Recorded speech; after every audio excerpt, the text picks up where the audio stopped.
లోకంలో కొన్ని కొన్ని పదార్థాలకి ఒక్కొక్క రకమైనటువంటి శక్తి ఉంటుంది. అందుకే ఆమె ఎంగిలి తినను అంది. ఎంగిలి తింటే శౌచం పోతుంది, శౌచం పోతే బుద్ధి మీద ప్రభావం ఉంటుంది, బుద్ధి మీద ప్రభావం ఉంటే భర్త చాలా కాలంగా కనపడలేడు కాబట్టి ఏదో ఓ మాట అనాలనిపిస్తుంది, అనిపిస్తే తన పాతివ్రత్యానికి దోషం వస్తుంది. అందుకే నేను ఎంగిలి తినను, నేను ఎంగిలి తినను, నేను కేవలంగా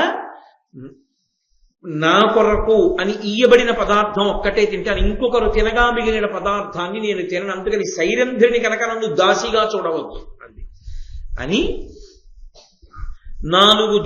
ఆ తర్వాత ఆవిడ అక్కడ అంతఃపురంలో చేరింది. ఏదో పాపం ఆవిడ బాధ ఆవిడిది. చిత్రం ఏమిటంటే సీతా మహాలక్ష్మి సుందరకాండలో ఎలా అయితే ఒక్క చీరతో ఉండిపోయిందో అలాగే దమయంతీదేవి నలమహారాజు గారు కనపడే వరకు ఆయన చింపుకుని ముక్క పట్టుకుపోయిన చీరతోనే ఉండిపోయింది. అంతఃపురానికి వచ్చాను కదా అని కడుపు నిండా అన్నం తినలేదు, మంచం మీద పడుకోలేదు. తన భర్త ఏ కష్టంలో ఉన్నాడో తన భర్త పొందని సుఖం తాను పొందకూడదని ఆమె భూచయనం చేసింది. ఆమె తలస్నానం చెయ్యలేదు కాబట్టి ఆమె తలంతాను అట్టలు కట్టేసింది, ఒళ్ళంతా బూది కమ్మేసింది.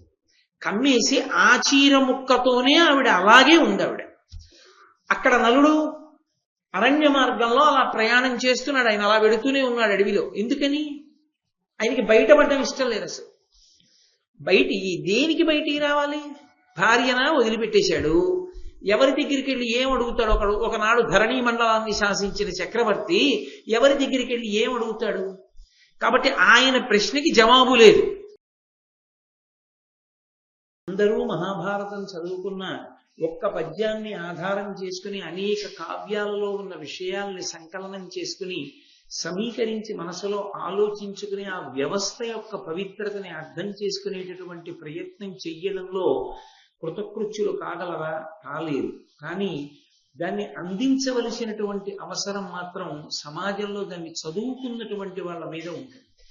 అది అందించడంలో పొరపాటు జరిగితే, అది అందించడంలో ఇబ్బందులు వస్తే దాని వలన సమాజంలో సమస్యలు తలెత్తుతాయి.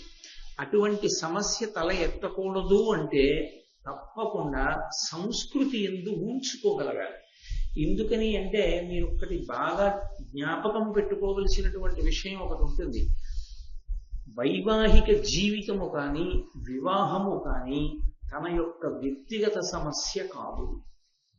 అది వాడు ఒక్కడితో పోదు. వాడి భార్యని విడిచిపెడితే పిల్లల సంగతి ఏమిటి? అత్తమామల సంగతి ఏమిటి? తల్లిదండ్రుల సంగతి ఏమిటి? వాళ్ళు మనుష్యులు కారా? వాళ్ళ మనసులు కలుక్కుమంటుండవా కన్న పాపానికి? ఖచ్చితంగా అంటూ ఉంటాయి. అది మరిచిపోవడం అనేటటువంటిది సాధ్యమయ్యే విషయం కానే కాదు. అలా మరిచిపోతే వాళ్ళు తల్లిదండ్రులు కాదు. కాబట్టి కలుక్కుమంటూనే ఉంటుంది. అది ఎలా నీ వ్యక్తిగతమైంది? చాలా మంది ఇవాళ తెలియక ఒక మాట అంటుంటారు, నా వైవాహిక జీవితం నా ఇష్టం అంటుంటారు. కాదు, అది నీ ఇష్టం కాదు. సమాజం అంతా కూడా దాన్ని ఆదర్శంగా తీసుకుంటుంది. సమాజం దాని చేత ప్రభావితం అవుతుంది. ఆయన ఎందుకు అలా ఉంటూ ఉంటాడు భార్యను వదిలి అని 10 మంది ప్రశ్న చేస్తారు, పిల్లలు పరిశీలిస్తారు. ఈ కారణాలు సంస్కృతి విచ్ఛిన్నానికి దారితీస్తాయి. కాబట్టి అసలు తగినంత పరిణతి లేకుండా, అసలు వైవాహిక వ్యవస్థ గురించి సక్రమమైన ఆలోచన లేకుండా వివాహం చేసుకోవడం కూడా ఒక రకంగా పొరపాటే.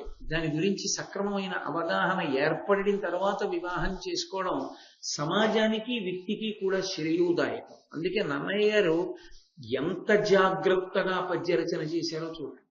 నలుడి స్వభావం అది కాదు. ఇప్పుడు ఈ తర్వాత ఇప్పటి వరకు దమయంతీదేవి కష్టాలు పడినా మీరు నేను తీర్పు చెప్పడానికి బయలుదేరాం. ఎందుకని అంటే భర్తగారు ఓడిపోయాడు. ఓడిపోయినప్పుడు కూడా యథార్థానికి కారణం కలిపురుషుడే, లేకపోతే ఆయన అంత దూరం వెళ్ళడు. దాన్ని కలిపురుషుడు ప్రవేశించడం వల్ల నలుడు ఇలా చేశాడన్నంత వరకు దమయంతీదేవి గమనించకపోయినా తన భర్త కష్టంలోకి వెళ్ళాడు కాబట్టి తను ఇప్పుడు ఎక్కువగా ఆయన్ని ఆదుకోవాలనేటటువంటి ఆలోచనలోకి వెళ్ళింది. అయినప్పుడు నలుడు తప్ప దమయంతి తప్ప అన్న విషయంలో తీర్పు చెప్పడానికి మనం ఎవరం? మనం చెప్పం. కానీ భర్త విడిచిపెట్టగానే కరుణరసం ఎక్కువైపోతుంది. ఆమె యందు ఒక సానుభూతి బయలుదేరుతుంది. నలుడిలా చెయ్యొచ్చా అని తీర్పు చెప్పే ప్రయత్నం చేస్తాం. అందుకే తీర్పు చెప్పవలసిన దాంపత్యం అది కాదు. కానీ కలిపురుషుని యొక్క ప్రకోపం ఎంత దూరం ఉంటుందో చూపిస్తున్నారు అన్నయ్య గారు. ద్వాపర యుగంలో జరిగిన కథలోనే ఇంకా రావలసినటువంటి కలియుగానికి సంబంధించిన కలిపురుషుని యొక్క అంశ ప్రవేశించినంత కారణం చేత పరమధార్మికుడైన నలుడు అలా ప్రవర్తిస్తే, కలియుగంలో కలిపురుషుని యొక్క ఉద్ధతి చేత సమాజంలో ఎంత భయంకరమైనటువంటి అవ్యవస్థ ఏర్పడడానికి అవకాశాలు ఉంటాయో మీరు ఆలోచన చెయ్యండి. దానికి విరుగుడు ఎక్కడుంటుంది? దానికి విరుగుడు ప్రబోధంలోనే ఉంటుంది, 10 మందికి మంచి మాటలు చెప్పడంలోనే ఉంటుంది. కాబట్టి ఆయన దమయంతీదేవిని విడిచిపెట్టి వెళ్ళిపోయాడు. ఆయన సరే వెళ్ళిపోయాడు. ఆయన ఎక్కడికి వెళ్ళిపోయాడు అన్నది వదిలిపెట్టాడు. అరణ్యంలో నడిచి వెళ్ళిపోతున్నాడు ఆయన. దమయంతి ఎప్పుడో తెలివి వచ్చింది ఆవిడికి. అది తెల్లవారుసామో బ్రహ్మ ముహూర్తమో ఆవిడికి తెలివి వచ్చింది. భర్త కనపడలేదు. ఆమె ముందు ఏ కారణానికో ఎటో వెళ్ళి ఉంటాడు, అనుకుని ఉండొచ్చు. ఎంతకీ కనపడలేదు. ఘోరారణ్యం ఒక్కతే. ఆమె పెద్ద పెట్టుని ఏడిచి ఇప్పటి వరకు ఆవిడ ఏడవలేదు. ఐశ్వర్యం పోతే ఆవిడ ఏడవలేదు. ఆఖరికి తను కట్టుకున్న చీరలో సగం చింపి భర్తకి ఇవ్వవలసి వచ్చినా ఆవిడ ఏడవలేదు. ఇది భారతీయ సంస్కృతి. ఆమె ఎప్పుడు ఏడిచిందంటే భర్త కనపడకుండా పోతే ఏడిచి ఆవిడంది, నేను ఎందుకు ఏడుస్తున్నానో తెలుసా? నువ్వు వివాహ సమయంలో ఒక ప్రతిజ్ఞ చేసావు, నిన్ను వీడను అన్నావు. నిన్ను వీడను అని ప్రతిజ్ఞ చేసి వివాహం చేసుకున్నవాడివి నన్ను విడిచిపెట్టావు, ఎక్కడికో వెళ్ళిపోయావు. ఇప్పుడు నీకు అసత్య దోషం వచ్చింది. ఇప్పుడు ఆవిడ ఏడుస్తున్నది కూడా ఎందుకు ఏడుస్తోందంటే తనకి కష్టం వచ్చిందని ఏడవట్లేదు, తన భర్తకి అసత్య దోషం వచ్చిందని ఏడుస్తోంది. ఈ కష్టాన్ని తట్టుకునేటట్టుగా నేను నిన్ను సేద తీర్చలేకపోయానా? లేకపోతే నేను ఎందుకు బరువయ్యాను నీకు? ఈమె ఉంటే కష్టమన్న భావన ఎందుకు వచ్చింది? ఎందుకు వదిలి వెళ్ళిపోయావు అంటే, ఇప్పుడు వివాహ సమయమునందు నువ్వు చేసిన ప్రతిజ్ఞ ఏమైపోయింది? పైగా నేను ఒంటరిదాన్ని, ఒక్కదాన్ని, విశేషించి 4 రోజులుగా అన్నం తినలేదు, చాలా బలహీనంగా ఉన్నాను. ఇక్కడ గబగబా పరిగెత్తి నడిచి నిన్ను వెతకడానికి ఎక్కడ చూసినా ముళ్ళే, కాళ్ళ నిండా ముళ్ళు దిగిపోతున్నాయి. క్రూర జంతువుల యొక్క అరుపులు వినపడుతున్నాయి. ఎటు నడుద్దామన్నా పాములు తిరుగుతున్నాయి. నాథుడు తోడుగా లేడు, దానికి తోడు ఆకలి దప్పిక. ఇంతకు పూర్వం ఎప్పుడైనా అంతఃపురాన్ని విడిచిపెట్టి బయటికి రావడం అన్నది తెలిసిన్నదాన్నా? తెలియని దాన్ని. నాకు ఈ కష్టాలు ఇతపూర్వం కూడా ఉన్నాయి. గత 4 రోజులుగా నాకు అనిపించలేదు కష్టంగా, ఇప్పుడు అనిపిస్తున్నాయి కష్టంగా. ఎందుకని? నువ్వు పక్కన లేవు. నువ్వు పక్కన లేకపోతే నాకు కష్టం తోచింది, నేను పక్కన లేకపోతే నీకు సుఖం ఎందుకు తోచింది? ఎక్కడుంది దోషం? అంటే నేను పొందిన భావన నువ్వు ఎందుకు పొందలేదు అంటే, నేను నీకు బరువయ్యానా? ప్రవర్తించవలసిన రీతిలో ప్రవర్తించలేదా? అది ఆమె ఏడుపులోని అంతరార్థం.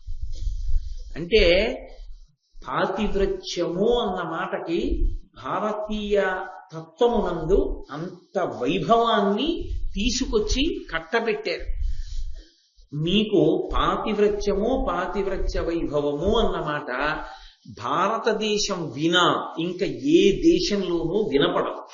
అసలు ఆ మాట వాళ్ళకి లేదు. పాతివ్రత్యం అన్న మాట లేదు. పాతివ్రత్యం అన్న మాట ఉంటే 3 రోజులకి ఒకడిని చేసుకుని 4వ రోజుని విడిచిపెట్టేసి భోగించినా అదేవి తప్పులేని విషయంగా ఉండడం అనేటటువంటిది ఉండదు. తప్పుగా పరిగణింపబడుతుంది. అంత గొప్పగా అంటే దీన్ని బట్టి ఏమర్థం అవుతోంది? మీరు నన్ను విశాల హృదయంతో అర్థం చేసుకోగలిగితే నేను పరమ శాస్త్రీయమైనటువంటి విషయం ఒకదాన్ని ప్రతిపాదన చేస్తాను. పూజ పురుషుడికి ఉందేమో కానీ స్త్రీకి లేదు. స్త్రీకి పూజ లేదు. స్త్రీకి పూజ ఏమిటి? భర్తని అనుగమించడం ఒక్కటే. నేను మీతో ఒక మాట మనవి చేశాను. భర్తని అనుగమించడం అంటే భర్త చెడ్డవాడైతే అప్పుడు కూడా అనుగమించాలా? అంటే నేను మీతో ఒక మాట చెప్పిన ధర్మం గురించి చెప్తూ, ధర్మం మన వైపు నుంచి ఉంటుంది కానీ ధర్మం అవతల వాళ్ళు ఎలా ఉన్నారన్న దాన్ని బట్టి ఉండదు. నేను నా కార్యాలయంలో ఉద్యోగిగా పనిచేసేటప్పుడు నా పై అధికారులు ఎలా పనిచేస్తున్నారని వాళ్ళ శీలాన్ని నేను బాగా తరచి చూసి దాన్ని బట్టి నేను పనిచేయకూడదు. ఉద్యోగిగా నా కర్తవ్యాన్ని నేను నిర్వహించాలి. మా నాన్నగారు నన్ను దెబ్బలాడచ్చు, అయినా పుత్రధర్మంగా నా కొడుగ్గా నేను ఆయన్ని గౌరవిస్తూనే ఉండాలి. ఆయన నా తప్పు ఎత్తి చూపించచ్చు, మా నాన్నగారిలో ఏదైనా తప్పు నాకు తెలిసున్నా నేను ఎత్తి చూపించకూడదు. అది పుత్రుడిగా నాకు అధికారం కాదు. ధర్మము అన్న మాటని జాగ్రత్తగా అర్థం చేసుకోవాలి. పాతివ్రత్యము అంటే పతిని అనుగమించుట. దాని చేత ఏమవుతుందంటే, కోటి జన్మలు తపస్సు చేసినటువంటి పురుషుడు ఏ శక్తిని పొందుతాడో పతివ్రత అయిన స్త్రీ అదే శక్తిని పొందేస్తుంది. పురుషుడు ఎంతో తపస్సు చేస్తే వాడి వాక్కు సత్యమవుతుంది. వాడు మాట అంటే ఆ మాట సత్యమైపోతుంది. కేవల పాతివ్రత్యము చేత ఆడదాని మాట కూడా అంతే, మహాతపస్విని అవుతుంది ఆవిడ. ఆవిడ నోట ఒక మాట అంటే అది జరిగిపోతుంది అంతే. కాబట్టి దమయంతీదేవి నలుణ్ణి తెప్పి పొడుస్తోంది అని అర్థం చేసుకోమన్నది భారతంలో నన్నయ్య గారి హృదయం కాదు. దమయంతీదేవి యొక్క పాతివ్రత్యాన్ని అర్థం చేసుకోమని ఆయన హృదయం. ఎందుచేత అంటే మీరు చూడండి, అమ్మ, నాన్న, బాబు, నా చిట్టి, నాకన్నా అని పిలిచి ముద్దు చేసి బుజ్జగించినప్పుడు మీ మాట వినడం గొప్ప కాదు. మీరు నిష్కారణ కోపంతో ఇలా వేలు చూపించి బుద్ధుందా లేదా నీకు అన్నారనుకోండి, అప్పుడు కూడా ఎంతో ప్రేమగా ఒక్క మాట అనకుండా సంతోషంగా వచ్చి మిమ్మల్ని అనుగమించారనుకోండి, అది ప్రేమకి పరాకాష్ట కాదు. బతిమాలినంతసేపు, ముద్దు ముద్దుగా చూసినంతసేపు సంతోషంగా ఉండి కొంచెం కోపగించేటప్పటికి వైముఖ్యాన్ని ప్రదర్శించి ఓ గంట సేపు మాట్లాడలేదనుకోండి, అప్పుడు అది పరిపూర్ణత ఎలా అవుతుంది? అది అవదు. అది పురుషుడా స్త్రీయా నేను చెప్పట్లేదు, ఎవరైనా కూడా. ఇప్పుడు అవతల వారిని నేను చాలా బాగా అర్థం చేసుకోవడము అన్న మాటకు అర్థం ఏమిటి? వాళ్ళ బలహీనతని నేను కప్పుకురాగలగడం కదా. వాళ్ళకు బలహీనత ఉంటే నేను దాన్ని కప్పగలగాలి. వాళ్ళు ఏదో తొందరపడి మాట్లాడారనుకోండి, నేను క్షమించగలగాలి. అలా క్షమించలేకపోయాను అనుకోండి, ఇంకసలు ఆ ప్రేమకు అర్థం ఎక్కడుంది? అది ప్రేమే కాదు, అది అర్థం లేదు. ఇంకా అది దాంపత్యంలోకే వస్తే ఇంకంతకన్నా వ్యాపారాత్మకమైన దాంపత్యం ఇంకోటి లేదు. వాళ్ళిద్దరూ సంతోషంగా ఉండాలంటే ఎవరికి ఏ కోపం ఉన్నా నా బుజ్జి నాకన్నా అనే అనుకోవాలి. ఎవరి మీద కోపం కూడా పడకూడదు. ఎవరిని కారణం లేకుండా మాట్లాడకూడదు. కారణం ఉంటేనే మాట్లాడాలి. అంటే కారణం ఉంటే, తగినంత కారణం చూపించగలనంటే కోపగించాలంటే అదో వ్యాపార సంస్థ కార్యాలయమో అయి ఉండాలి. ఎందుకంటే కోపగించారంటే ఇదిగో ఈ కారణం ఉంది కాబట్టి నీకు మెమో ఇస్తున్నాను అన్నట్టు. ఈ కారణం ఉంటే కోపగించాలంటే ఇక్కడ సంసారం ఎందుకు అవుతుంది? కాబట్టి దమయంతీదేవి యొక్క జీవితంలో ఆమె యొక్క పాతివ్రత్య బలం ఎటువంటిదో ఆవిష్కరిస్తున్నారు.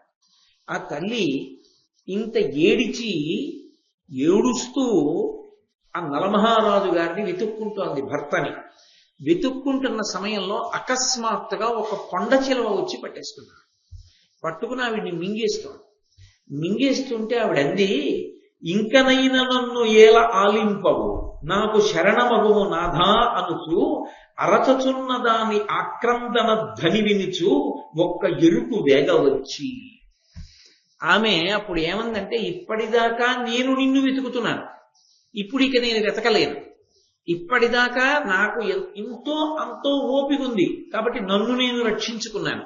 ఇప్పుడు కొండ చిలవతో యుద్ధం చేసి రక్షించుకోగలిగిన శక్తి నాకు లేదు కాబట్టి నేను శరణాగతి చేస్తున్నాను. ఎవరిని? భర్తని.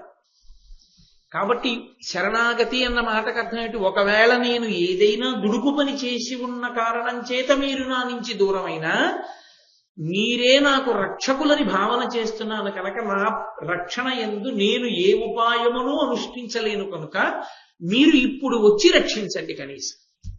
అయ్యో బాబోయ్, అసలు ఇంకా అంత తీవ్రంగా అటువంటప్పుడు కొండ చిలవ పట్టుకున్నప్పుడు కూడా మాట్లాడాలంటే ఆవిడిది గుండె కాదు, అదొక అమృత భాండం అంతే. అని అంటే ఎక్కడున్నాడు నలుడు? ఎక్కడికో వెళ్ళిపోయాడు ఆయన. ఈవిడ అరుపులు ఎవరికి వినపడ్డాయంటే ఒక ఎరుకవానికి వినపడ్డాయి. అతను గబగబా వచ్చి తన చేతిలో ఉన్న చురకత్తి చేత ఆ కొండ చిలవని ముక్కలుగా తరిగించాడు. కొండ చిలవ పడిపోయింది. ఆవిడ కొండ చిలవ నుండి విముక్తురాలైంది. అతను వెళ్ళాడు, ఆ ఒంటి నిండా నిత్తురు అంటుకుంది, ఏట్లో స్నానం చేశాడు. అరణ్యంలో దొరికేటటువంటి మంచి ఫలాలు, దుంపలు, తేనె మొదలైనవి ఆకులు తెచ్చి అక్కడ పెట్టాడు. ఆమె ఆ పళ్ళు అవి తింది. ఆమె తిన్న తరువాత అతను ఆమెని పరీక్షగా చూశాడు.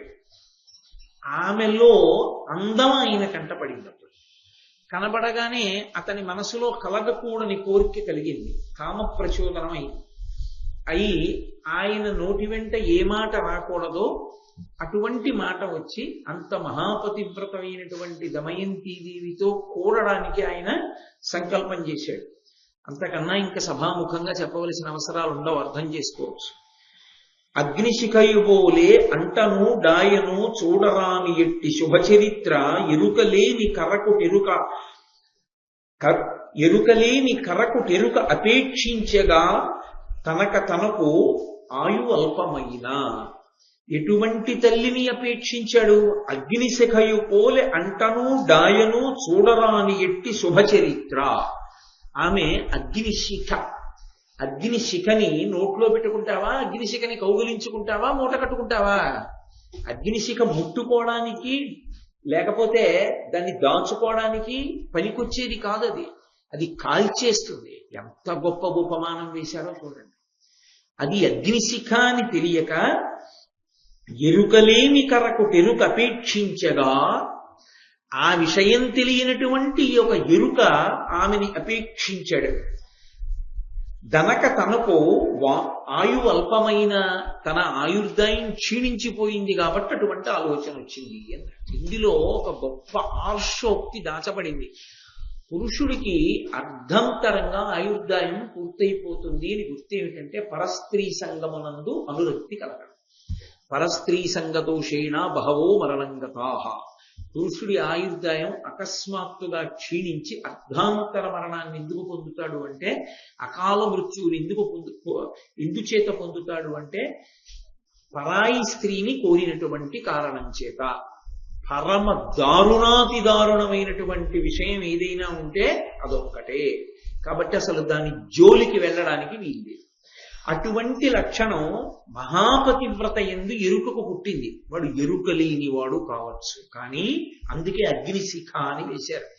పసిపిల్లాడండి పాపం, వాడికి తెలియదండి అది అగ్నిశిఖ, దాన్ని ముట్టుకుంటే కాల్చేయడమేనా తప్పు కదా అంటే అగ్ని ధర్మం, అది కాల్చేస్తుంది అంతే. అగ్నికి నా పర భేదాలు ఉండవు, అది దాని ధర్మం. అగ్నికి కాల్చడం ఎలా ధర్మమో మహాపతివ్రత అయిన స్త్రీ వంక చూడకూడని చూపు చూస్తే కాల్చేయడం ఆమె యొక్క పాతివ్రత్య ధర్మం. భర్త పట్ల ఎంతటి వెన్నముద్దో పరపురుషుడు చూడకూడని చూపు చూస్తే తన కన్ను ఎరిపెక్కి కాల్చేయడం ఆమెకి అంత స్వాభావికమైనటువంటి ధర్మం. అందుకే ఆమె కన్ను నల్లగానే ఉండాలి అంటే నువ్వు ఆమె యందు కామాక్షిని దర్శనం చేయడం పురుషుడికి అభ్యున్నతి హేతువు. పరదేవతా దర్శనం చేయడం ఆయన మరింత వృద్ధిలోకి వస్తాడు, అది ఆయుక్కారకం. కాబట్టి ఇప్పుడు ఆ తల్లి ఆ ఎరుక యొక్క హృదయాన్ని గమనించినదై నీవు మరణించదవుగాక అంతే. ఉత్తర క్షణంలో అతను మరణించాడు. అంటే ఇప్పుడు మీరు ఒక విషయాన్ని గమనించాలి. ఈ మాట కొండ చిలవని అనలేదు ఆవిడ, ఒక ఎరుకనే అంది కదా. అంటే ఎరుక చచ్చిపోయాడు కదా, ఈ కొండ చిలవని అనకూడదు ఏంటి?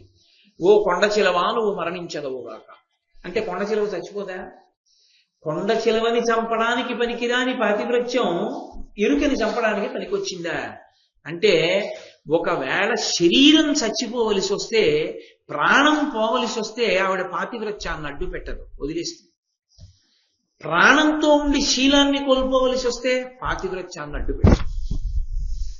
అంటే దేనికన్నా ఏది గొప్పది ఆవిడికి? ప్రాణం కన్నా శీలం గొప్పది. ఇది భారతీయ స్త్రీ యొక్క తత్వం. ఇది వెంటనే పక్క పద్యాల్లో నిరూపణం చేస్తున్నారు నన్నయ్య గారు. అది తెలిసున్న నాడు అసలు స్త్రీని ఎంత గౌరవించిన దేశమో, స్త్రీకి ఎంత పట్టం కట్టిన దేశమో, మహాకవులు ఎంత గొప్ప రచనలు చేశారో అర్థమవుతుంది. అంతేకాని అర్థం పర్థం లేని విషయాలన్నీ తీసుకొచ్చి వేదికలెక్కి వాళ్ళకే సరిగ్గా తెలియని విషయాల గురించి మాట్లాడడం, అక్కర్లేని విషయాలు స్త్రీలలో రెచ్చగొట్టడం అర్ధపాండిత్యం ఉన్న వాళ్ళు చేసే లక్షణం. కాబట్టి ఆమె బయలుదేరి నడిచి వెడుతోంది నలమహారాజు గారిని వెతుక్కుంటూ. వెడుతుండగా నన్నయ్య గారు ఒక మాట అన్నారు, అబ్బోయి అసలు నిజంగా అది చదవవలసిందే తప్ప, అనుభవించవలసిందే తప్ప, ప్రవచనం ఏదో కొన్ని పద్యాలు చెప్పగలను కానీ అన్ని పద్యాలు నేను ఎక్కడ చెప్తూ కూర్చోగలను. వారిభక్షులు, పర్ణభక్షులు, వాయుభక్షులు, శాఖ నివారభక్షులు, వృక్షమూల నివాసయుక్తులునై తపం వారచేయు మహామునీంద్రుల ఆశ్రమం బెడగాంచే అంభోరుహాక్షి పురాసమార్జిత పుణ్యకర్మ ఫలంబునన్. ఆమెకి ఒక మునిపల్లె కనపడింది. ఆ మునిపల్లె ఆమెకే కనపడుతుంది తప్ప ఎవరికీ కనపడదు. అది నన్నయ్య గారి హృదయం. అదేంటి, అక్కడ మునిపల్లె ఉంటే అందరికీ కనపడుతుంది. ఒక్క దమయంతికే ఎందుకు కనపడుతుంది అంటే, వాళ్ళు దమయంతికే కనపడాలని వచ్చిన వాళ్ళు తప్ప అన్యులకు కనపడాలని వచ్చిన వాళ్ళు కాదు. వాళ్ళు ఎవరికి కనపడాలనుకుంటారో వాళ్ళకే కనపడగలరు. అంతటి మహాతేజస్సులైన మునులు వాళ్ళు. అంతటి మహాతేజస్సులని ఎలా చెప్పగలవు?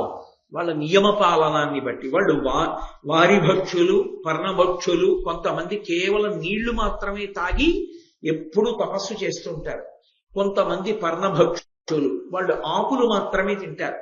కొంతమంది గాలి మాత్రమే తింటారు. కొంతమంది ఆకులు మాత్రమే తింటారు. కొంతమంది ఎప్పుడు చెట్టు యొక్క మూలాన్ని ఆశ్రయించి ఉండి తపస్సు చేస్తుంటారు. అసలు వాళ్ళు ఏమీ తినరు. అలా నిలబడగలరా? వాళ్ళకి అది సాధ్యమైంది. కొంతమందికి కొన్ని సాధ్యం అవుతాయి. మీరు చూడండి, నీకు సాధ్యం కాలేదని ఇంకోటికి సాధ్యం కాలేదనుకోండి. ఒక్కొక్కడు పడుకుని పొట్టమించి 500 మోటార్ సైకిళ్ళు ఎక్కించుకుంటాడు. వాడికి అది సాధ్యమైంది.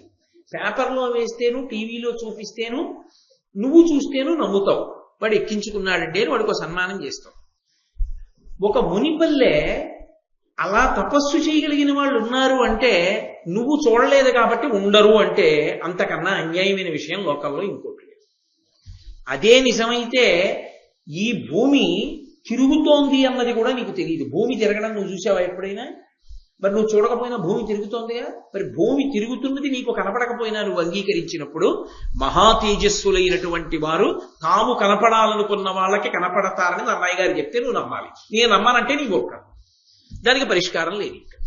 కాబట్టి వాళ్ళు శాఖ నివారభక్షులు, వృక్షమూల నివాసయుక్తులునై తపం బాలచేయు మహామునీంద్రుల ఆశ్రమం బెడగాంచే అంభోరుహాక్షి. తామర రేకుల వంటి కన్నులు కలిగినటువంటి దమయంతీదేవికి ఆ మునిపల్లె కనపడింది. ఆమె వెంటనే ఆ మునులను చూడగానే తపశ్శక్తి కలిగినటువంటి వాళ్ళు కనుక భవిష్యద్వార్తలు చెప్తారు, ఏం జరుగుతుంది అన్నది చెప్తారు. కాబట్టి ఆమెకేం కావాలి? ఇప్పుడు ఆమె ఆరాటం ఏమిటి? నలుడు ఎక్కడున్నాడు అదొక్కటే ఆవిడ ఆరాటం. ఆమె పరుగున వెళ్ళి ఆవిడ అడిగిన మాట ఏమిటో తెలుసా? నలమహారాజు గారు ఇలా వెడుతూ మీకేమైనా వచ్చే పాదాలకి నమస్కరించి వెళ్ళారా అని అడిగింది. మా ఆయన్ని చూశారా అని ఆవిడ అనలేదు. తపస్సు చేసుకుంటున్న వాళ్ళకి అదే పని. ఎవడు వెళ్ళిపోతున్నాడో ఎవడు వస్తున్నాడో చూడడం.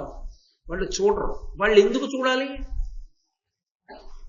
తన భర్త వాళ్ళు మునులు అని వెళ్ళి నమస్కారం చేస్తే వాళ్ళు కళ్ళు విప్పి చూడాలి. తన భర్త అలా వెళ్ళడు, ఎటో వెళ్ళిపో ఉంటాడు అని ఆవిడ అనలేదు. మునులు కనపడితే నా భర్త నమస్కరిస్తాడు వెళ్ళి అంటే, ఆమె ప్రశ్న అడగడంలో కూడా తన భర్త పట్ల ఎంత సమున్నత భావన కలిగిన తల్లో చూడండి. ఒక ఆడదాని మాట బట్టి ఆమె సంస్కారం తెలిసిపోతుంది. ఒక పురుషుడి మాట బట్టి వాడి సంస్కారం తెలిసిపోతుంది. ఆమె మునులతో మాట్లాడుతూ నలుడెక్కడా అని అడగలేదు. నలుడు ఇలా వెడుతూ వచ్చి మీకు నమస్కరించి వెళ్ళాడా, ఎటుగా వెళ్ళాడు మీరు చూస్తే చెప్పండి అని అడిగింది. వాళ్ళు నవ్వి అన్నారు, నలుడిటు రాలేదు అని. ఒక్కసారి కళ్ళు మూసుకుని తెరిచి వాళ్ళు అన్నారు, అమ్మా త్వరలోనే నువ్వు నలమహారాజు గారి యొక్క సమాగమాన్ని పొందుతావు. మళ్ళీ పూర్వం ఏ రాజ్యాన్ని పరిపాలించారో ఆ రాజ్యాన్ని మీరు సంతోషంగా ఇద్దరూ కలిసి అనుభవిస్తారు.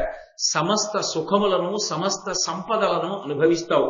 తల్లి నువ్వు బెంగ పెట్టుకోకు అని వాళ్ళు ఆ తల్లితో అనగానే, అది మునివాక్కు, సామాన్యుడి వాక్కు కాదు. కాబట్టి ఆమెకి ఊరట లభించింది. ఎందుకు లభించాలి? ఎందుకు రావాలి ఇప్పుడు మునులలా? ఆమెకే కనపడేటట్టు ఎందుకు రావాలి ఆ మునిపల్లె అంటే, నలుడు కనపడని నాడు ఆమెకి జీవితం మీద అనురక్తి లేదు. ఆమె తింటుంది తాగుతుంది అన్న ఆశ లేదు. ఆమె అలా లేకపోతే ఆమె శరీరం పడిపోతుంది. శరీరానికి ఓ ధర్మం ఉంది, పెడితే బతుకుతుంది, నీళ్లు పోస్తే బతుకుతుంది. ఆహారం పెట్టి నీళ్లు పోయకపోతే అది బతకదు. దాని అవసరాలు అడుగుతుంది, దానికి పెట్టాలి. ఆకలేస్తోంది అంటుంది, అన్నం పెడితే ఊరుకుంటుంది, లేకపోతే అదేం ఊరుకోదు, శోషిస్తుంది. అప్పటికి 5 రోజులైంది, ఆవిడ శరీరం పడిపోతే మహాపతివ్రత శరీరం పడిపోకుండా రక్షించడం పరమేశ్వరుడి యొక్క ధర్మం. ఆయన ఎవరు చెప్తే ఆవిడ సమాశ్వాసిస్తుందో నమ్ముతుందో వాళ్ళని పంపాడు. అందుకే ఎవరికీ అవసరం లేదా మునిపల్లె కనపడడం, ఆవిడ కొరకు వచ్చారు, అందుకే ఆవిడికే కనపడింది. వాళ్ళు ఈ మాట చెప్పగానే ఆవిడ చాలా సంతోషించిందంటే ఇప్పుడు ఆవిడికి బ్రతుకు మీద ఆశ అంకురించింది. నలుడు కనపడతాడు, నలుడితో కలిసి తాను సామ్రాజ్య సుఖాలు అనుభవిస్తుంది, కాబట్టి పిల్లలతో కలిసి సంతోషంగా ఉంటారు. ఇప్పుడు ఆమె శరీరాన్ని ఉపేక్షిస్తుందా? నిలబెట్టుకుంటుంది, అన్నం తింటుంది, నీళ్లు తాగుతుంది, బతుకుతుంది, ఉంటుంది. దేనికోసం? నలుడి కోసం. ఆమెకి జీవితం మీద ఆ ఆశ కల్పించాలి. ఎవరు ఎంతకాలం బతిమాలి పెడతారు? ఇది మనుష్యుని జీవితానికి ఉండేటటువంటి లక్షణం. ఏదో ఒక ఆశ ఉందనుకోండి, మనిషి తింటాడు, తాగుతాడు, బతుకుతాడు. ఏ ఆశ లేదనుకోండి, అన్ని తలుపులు మూసుకుపోయాయి అనుకోండి, చచ్చిపోతామంటే బెంగెందుకు? ఇక శరీరం మీద మాత్రం ఎందుకు ఉంటుంది వ్యామోహం? ఉండదు. ఏమో అప్పుడు కూడా మూర్ఖత్వంతో శరీరం మీద వ్యామోహం ఉంటుందేమో, మరి చెప్పడం కష్టం అనుకోండి. కాబట్టి ఆమెకి ఈ మాట చెప్పి దమయంతీదేవికి నలమహారాజు గారితో తిరిగి కలుస్తాననేటటువంటి విశ్వాసము కలగగానే ఆ మునిపల్లె అదృశ్యమైపోయింది. లేదక్కడ మునిపల్లె. ఆమె వెళ్ళిపోయిన తర్వాత అదృశ్యం అవ్వచ్చుగా, ఆవిడ ఎదురుగుండానే అదృశ్యం అవ్వడం ఎందుకు అంటే, వాళ్ళు ఎప్పటి నుంచో ఇక్కడ తపస్సు చేసుకుంటున్నారు, ఏదో ఆడది అడిగింది, ఓ మంచి మాట చెప్పారు, కానీ ఏమో నిజమో అబద్ధం అన్న అనుమానం ఆవిడికి రాకుండా ఉండాలంటే అది అదృశ్యం అయిపోయింది అనుకోండి. నాకే కనపడి అదృశ్యం అయిపోయిందంటే అంతటి మహిమాన్వితులు వాళ్ళు ఎందుకు అబద్ధం చెప్తారన్న ధృతి ఆవిడికి కలుగుతుంది. అందుకు ఆవిడికే కనపడింది, ఆవిడికి కనపడి చెప్పగానే అదృశ్యమైంది. అది నన్నయ్య గారి హృదయం. అంటే నలుణ్ణి రక్షించడానికి ఈ మునులు రాలేదు, ఈ మునిపల్లె రాలేదు. దమయంతిని రక్షించడానికి మాత్రం మునిపల్లె వచ్చింది. అంటే భగవత్ కటాక్షం ముందు పాతివ్రత్యం ఉన్నటువంటి స్త్రీని రక్షించడం మీద ఉన్నదా, ఇంకొక దాని మీద ఉన్నదా అంటే పాతివ్రత్యంతో ఉన్న స్త్రీ పడిపోవడాన్ని పరమేశ్వరుడు అంగీకరించడు. అది చాలా చాలా విశిష్టమైనటువంటి విశేషం. అందుకే భగవంతుడు ఆ మునిపల్లె ఆమెకి మాత్రమే కనపడేటట్టుగా సంకల్పం చేసి ఆ మునులు చెప్పినటువంటి మాటల వలన ఆమె దృఢ విశ్వాసమును పొందేటట్టుగా మళ్ళీ మునిపల్లె అంతర్ధానమైంది. ఆమె ముందుకు నడిచి వెడుతోంది. ఆమెకి ఒక సార్ధము కనపడింది. సార్ధము అంటే వణిజుల గుంపు. ఈ వర్తకులు వ్యాపారం చేసేవాళ్ళు ఒక గ్రామం నుంచి ఒక గ్రామానికి వెడుతుంటారు. పూర్వం అరణ్య మార్గంలో వెడుతూ ఉండేవారు. ఒకరు వెడితే దోచుకుంటారని చాలా మంది కలిసి నడిచి వెడుతూ ఉండేవారు. ఆమె వాళ్ళని చూసి ఎవరో మనుష్యులు కనపడ్డారు. ఇప్పుడు ఆవిడికి బ్రతుకు మీద ఆశ కలిగింది. నలుడు కనపడతాడు కాబట్టి దగ్గరలో ఏదైనా ఊరుందేమో, ఆ ఊరు వెళ్ళి ఎక్కడైనా తలదాచుకుందామని, ఇప్పటి వరకు ఏ ఊరు వెళదామని నలుడు అడిగితే అక్కర్లేదండి, ఇప్పుడు తను ఊరు వెళ్ళాలనుకుంటాడు. ఎందుకని? తన తల దాచుకోవడానికి, తను బ్రతికి ఉండడానికి. ఎందుకు? నలుడు వస్తాడని మునులు చెప్పారు కాబట్టి. ఇది మునివాక్యానికి అర్థం. కాబట్టి ఇప్పుడు ఆవిడ ఆ వణిజుల దగ్గరికి వెళ్ళింది, ఆ వర్తకుల దగ్గరికి వెళితే అందులో కొంతమంది పారిపోయారండి చూసి. వాళ్ళు అనుకున్నారు దయ్యం వస్తోందిరో అనుకున్నారు. అంటే ఇక వర్ణించక్కర్లేదు దాన్ని. దమయంతి ఎలా ఉండి ఉంటుందో మీరు ఊహించవచ్చు. ఆవిడ్ని చూడగానే దయ్యమని పారిపోయారు చాలా మంది. అంటే ఆవిడ అసలు ఎంత దారుణమైన స్థితిని పొందేసిందో. ఆ సగం చీర కట్టుకుని మట్టి కొట్టేసి జుట్టు రేగిపోయి ఏడిచి ఏడిచి అన్నం లేక నీళ్లు లేక చూసేటప్పటికి దయ్యం వస్తోందేమో అని అరణ్యంలో భయపడి జనులు పారిపోయేటట్టుగా ఉంది. కొంతమంది పరీక్షగా చూశారు. చూసి ఆ తల్లి ఆ సార్థంలో ఉన్నటువంటి ఆ వర్తకం చేసే వాళ్లతో కలిసి దగ్గర ఉన్న ఊరు వెళ్ళాలి అని కొంతమంది ఆవిడ్ని పరీక్షగా చూశారు. ఆ పరీక్షగా చూసిన వారికి ఆమెలో లక్ష్మీదేవి కనపడింది. అంటే వాళ్ళు ఆ పైకి కనపడుతున్నటువంటి ఆకారము వెనక ఉన్నటువంటి జ్యుతిని చూశారు, కాంతిని చూశారు. చూసి ఈమె సామాన్యురాలు కాదురా, ఈమె మారువేషంలో వస్తున్న లక్ష్మి అని ఆమెకి నమస్కరించారు. ఆవిడ వెళ్ళి అడిగింది, అయ్యా మీరందరూ ఎక్కడికి వెడుతున్నారో నాకు చెప్పవలసింది అని అడిగింది. అంటే వాళ్ళు అన్నారు, చేది ప్రభు ఉన్నాడు, ఆయన పేరు సుబాహు, ఆయన రాజధాని దగ్గరలో ఉంది, మేమందరం వర్తకం కోసమని అదిగో ఆ రాజధాని నగరానికి వెళ్తున్నాం అంది. అంటే ఆమె సంతోషించింది, నేను కూడా మీతో వస్తాను, నాకు కొంచెం దారి చూపిస్తారా, నేను కూడా పట్టణం చేరుతాను. తప్పకుండా మాతో రా అన్నారు. వాళ్ళందరికీ చీకటి పడే వేళకి మంచి దాహం వేసింది. పగలంతా ఎండలో తిరిగారు, దాహం వేసి వాళ్ళ చెరువు దగ్గరికి వెళ్ళి స్నానాలు చేసి కాసి నీళ్లు తాగి తెచ్చుకున్నవి తిని బడలిపోయారు. ఒరే చెరువు కదా, మళ్ళీ దాహం వేస్తే కాసి నీళ్లు దొరుకుతాయి, ఇక్కడ పడుకుందాం ఈ చెరువు గట్టున మనం అని ఆ వచ్చినటువంటి ఆ వ్యాపారస్తుల యొక్క గుంపంతా చెరువు గట్టు మీద అన్ని వైపులా పడుకుని నిద్రపోతున్నారు. నిద్రపోతుండగా ఒక పెద్ద ఏనుగుల గుంపు ఒకటి నీళ్లు తాగడానికి బయలుదేరి చెరువు గట్టుకు వచ్చింది. అది ఈ మనుష్యులందరినీ చూడగానే వెర్రెక్కిపోయి అది నిద్రలో ఉన్న వాళ్ళని నిద్రలోనే తొక్కి తొండం పెట్టి విసిరి చంపేసి ఆ మనుష్యులందరినీ, అందులో అరిచి జీవితార్థులై పరిగెడుతున్న వాళ్ళని కూడా పట్టుకుని మరీ చంపేసి, అందులో తన ప్రమేయం లేకుండా తనని చంపేసినా పర్వాలేదని నిలబడిపోయిన దమయంతీదేవి జోలికి ఒక్క ఏనుగు రాలేదు, ఆమె బ్రతికిపోయింది. ఆవిడంది, జీవితార్థులైన జీవుల సుఖసుక్తులైన వారి చంపే అరవ మరణకాంక్షనున్న మగువ చంపకనను మరచే విధికరంబు మందబుద్ధి. ఏం ఆశ్చర్యం! జీవితార్థులై మేం బ్రతికుండాలి, వ్యాపారం చేయాలి, ఏదో భార్యాబిడ్డల్ని పోషించుకోవాలని కోరుకుని పగలంతా నడిచి అలిసిపోయి రాత్రి వేళ ఒక చెరువు గట్టున పడుకుని నీటి మీదించి వస్తున్నటువంటి చల్లని గాలి చేత సంతోషంగా గాఢ నిద్రలో ఉన్నటువంటి వారందరినీ కూడా ఏనుగుల గుంపులో ఉన్న ఏనుగులు వచ్చి తొక్కి చంపేసాయి. చచ్చిపోయినా పర్వాలేదనుకుంటున్నటువంటి నన్ను విడిచిపెట్టే ఏమనాలి బ్రహ్మగారి బుద్ధిని? బతుకుందామనుకున్న వాళ్ళని చంపించాడా? చచ్చిపోయినా పర్వాలేదనుకున్న నన్ను బ్రతికించాడా? ఏమనుకోవాలి?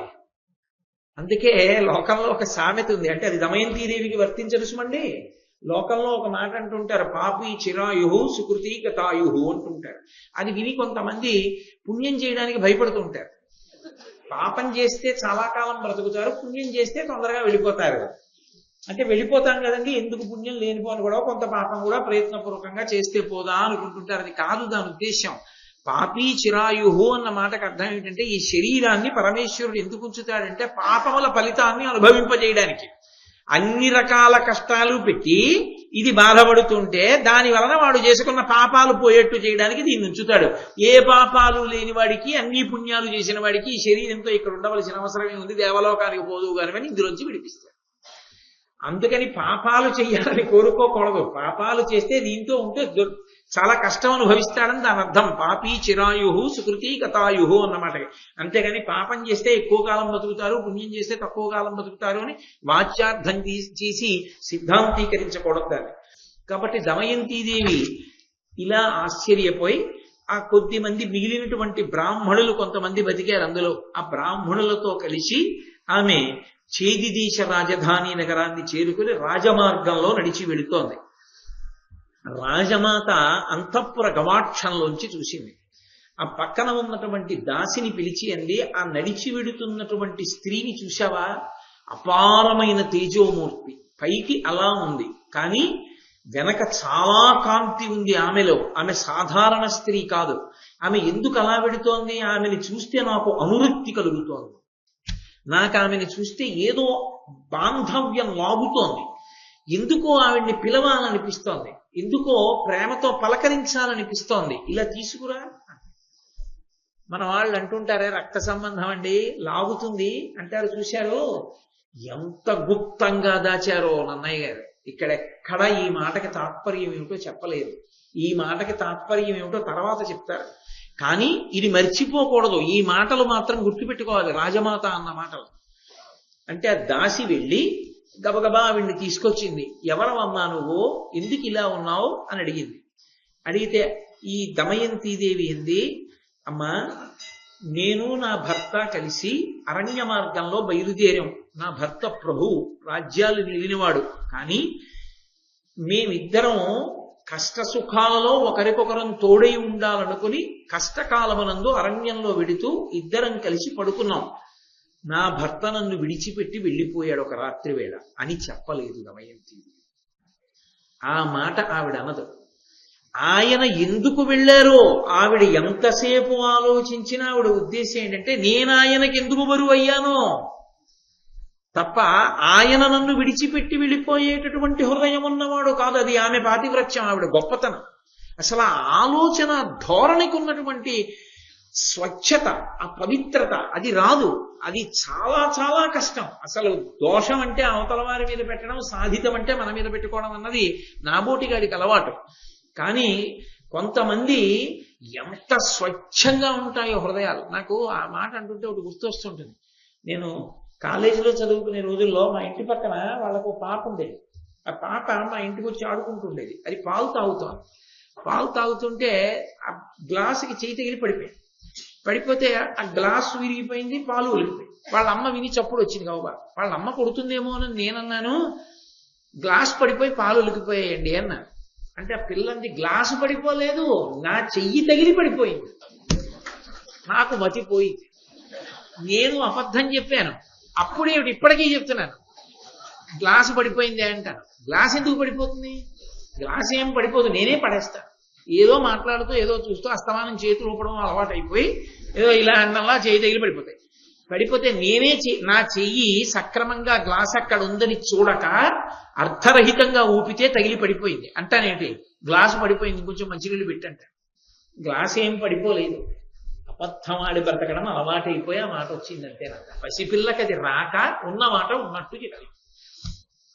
దమయంతీదేవి జీవితంలో ఆమె రక్తంలో జీర్ణమైపోయింది ఆ పాతివ్రత్యం. ఆమె సప్త ధాతువులు పాతివ్రత్యం. కాబట్టి ఆమె భర్తని చిన్నతనం చేసి మాట్లాడదు, చులకన చేసి ఆమె మాట్లాడదు.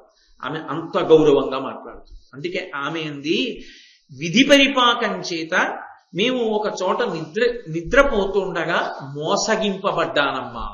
ఎవరి చేత మోసగింపబడింది? విధి చేత మోసగింపబడింది. అంతే. ఆమె ఇంకేం చెప్పలేదు. నొసటి వ్రాత అంతే కదా మరి జరిగిందిగా. అందుకని విధి పరిపాకం చేత మోసగింపబడి ఒంటరి దానినయ్యానమ్మా. నేను సైరంధ్రి వృత్తి చేస్తానంది ద్రౌపదీదేవిలాగే. విరాట పర్వంలో ద్రౌపదీదేవి అన్నట్లు అని ఆమె కొన్ని నియమాలు పెట్టింది. నేను సైరంధ్రిగా ఉంటాను, కానీ ఒకరి ఎంగిలి నేను తినను, ఒకరి కాళ్ళు నేను పట్టను, బ్రాహ్మణులతో తప్ప అన్యులతో మాట్లాడను. అంటే బ్రాహ్మణుడు అంటే సమాజం ఎంత నమ్మి వ్యక్తో చూడండి. అంత నమ్ముతుంది సమాజం, అంత నమ్ముతుంది. కాబట్టి ఆ నమ్మకానికి తగినంత గౌరవంతో బ్రాహ్మణుడు జీవించాలి అన్నది తాత్పర్యం. కాబట్టి నేను ఒక్క బ్రాహ్మణులతోనే మాట్లాడతాను. ఈ నియమాలు మీరు అంగీకరించగలిగితే నేను మీ దగ్గర సైరంధ్రిగా ఉంటాను. ఆవిడంది, అయ్యో తల్లి ఎంత మంచి మాటలు రావు, తప్పకుండా సైరంధ్రిగా ఉండు. ఎందుచేత అంటే శౌచము నష్టమవుతుంది. ప్రాయశ్చిత్తం చేసుకోవలసినటువంటి వాటిల్లో ఒకటేమిటంటే, నిన్న వండిన పదార్థాన్ని ఇవాళ తింటే ప్రాయశ్చిత్తం చేసుకోమని శాస్త్రంలో. అలా తినకూడదు. అలా తినడానికి యోగ్యమైన పదార్థం ఏది అంటే ఒక్క బెల్లమే. బెల్లం ఒక్కదానికి నిలవదోషం లేదు. అందుకే పరమేశ్వర నివేదనకి వండేటటువంటి ఏ పదార్థంలోనూ పంచదార కలపరు, బెల్లంతో వండుతారు. పైగా లోకంలో పాత పడిపోయినటువంటి వస్తువులు వాడడానికి ఎక్కువ ఉపయుక్తం కావు. అందులో బాగా నిలవైపోయింది అంత రుచిని పొందదు, జీర్ణశక్తిని దెబ్బతీస్తుంది. కానీ ప్రపంచంలో బాగా నిలవ ఉంటే పథ్యానికి పనికొస్తాయి కొన్ని.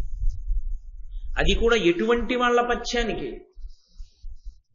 లోపల ఉన్నటువంటి వ్యవస్థ అంతా పచ్చితనాన్ని పొందుతుంది. పచ్చితనాన్ని అంటే అందులో ఏదో పెనుమార్పు సంభవించింది. ఒక గర్భిణీ స్త్రీకి పురుడు వచ్చింది అనుకోండి, ఆమె కడుపు పచ్చి బాలింతరాలు అంటారు. పచ్చి బాలింతరాలు అంటే ఆమె కడుపులో ఉన్న వ్యవస్థ అంతా కూడా ఇప్పుడు మళ్ళీ ఒక కొత్తతనాన్ని పొందింది. పిల్లలు బయటకు వచ్చేసారు కాబట్టి ఇప్పుడు ఆమె కడుపులోకి వెళ్ళే పదార్థం పొరపాటున కూడా ఆమెకు అపకారం చేసేది కాకూడదు.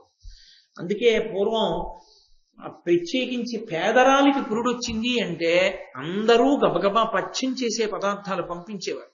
పథ్యం వండి పెట్టడం మహాపుణ్యంతో కూడుకున్నటువంటి విశేషం. ఎందుచేతనో తెలుసా? 3 ప్రాణులు నిలబడతాయి. అది సామాన్యమైన పుణ్యం కాదు, ఎన్ని జన్మలకి సరిపోయే పుణ్యమో అది. 3 ప్రాణులు నిలబడతాయి. అంటే నేను 3 ప్రాణులు అని వచ్చేసింది, నాకు కవల పిల్లల్ని దృష్టిలో పెట్టుకుని అనేసాను అనుకోండి.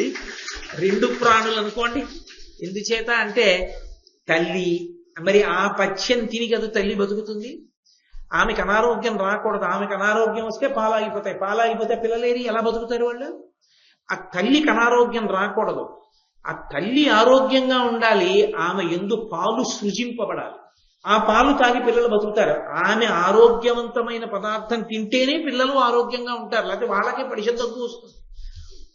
అందుకే 2 లేక 3 ప్రాణులు బ్రతకడానికి ఏర్పాటు ఏది అంటే పురటాలికి పథ్యం పెట్టడమే.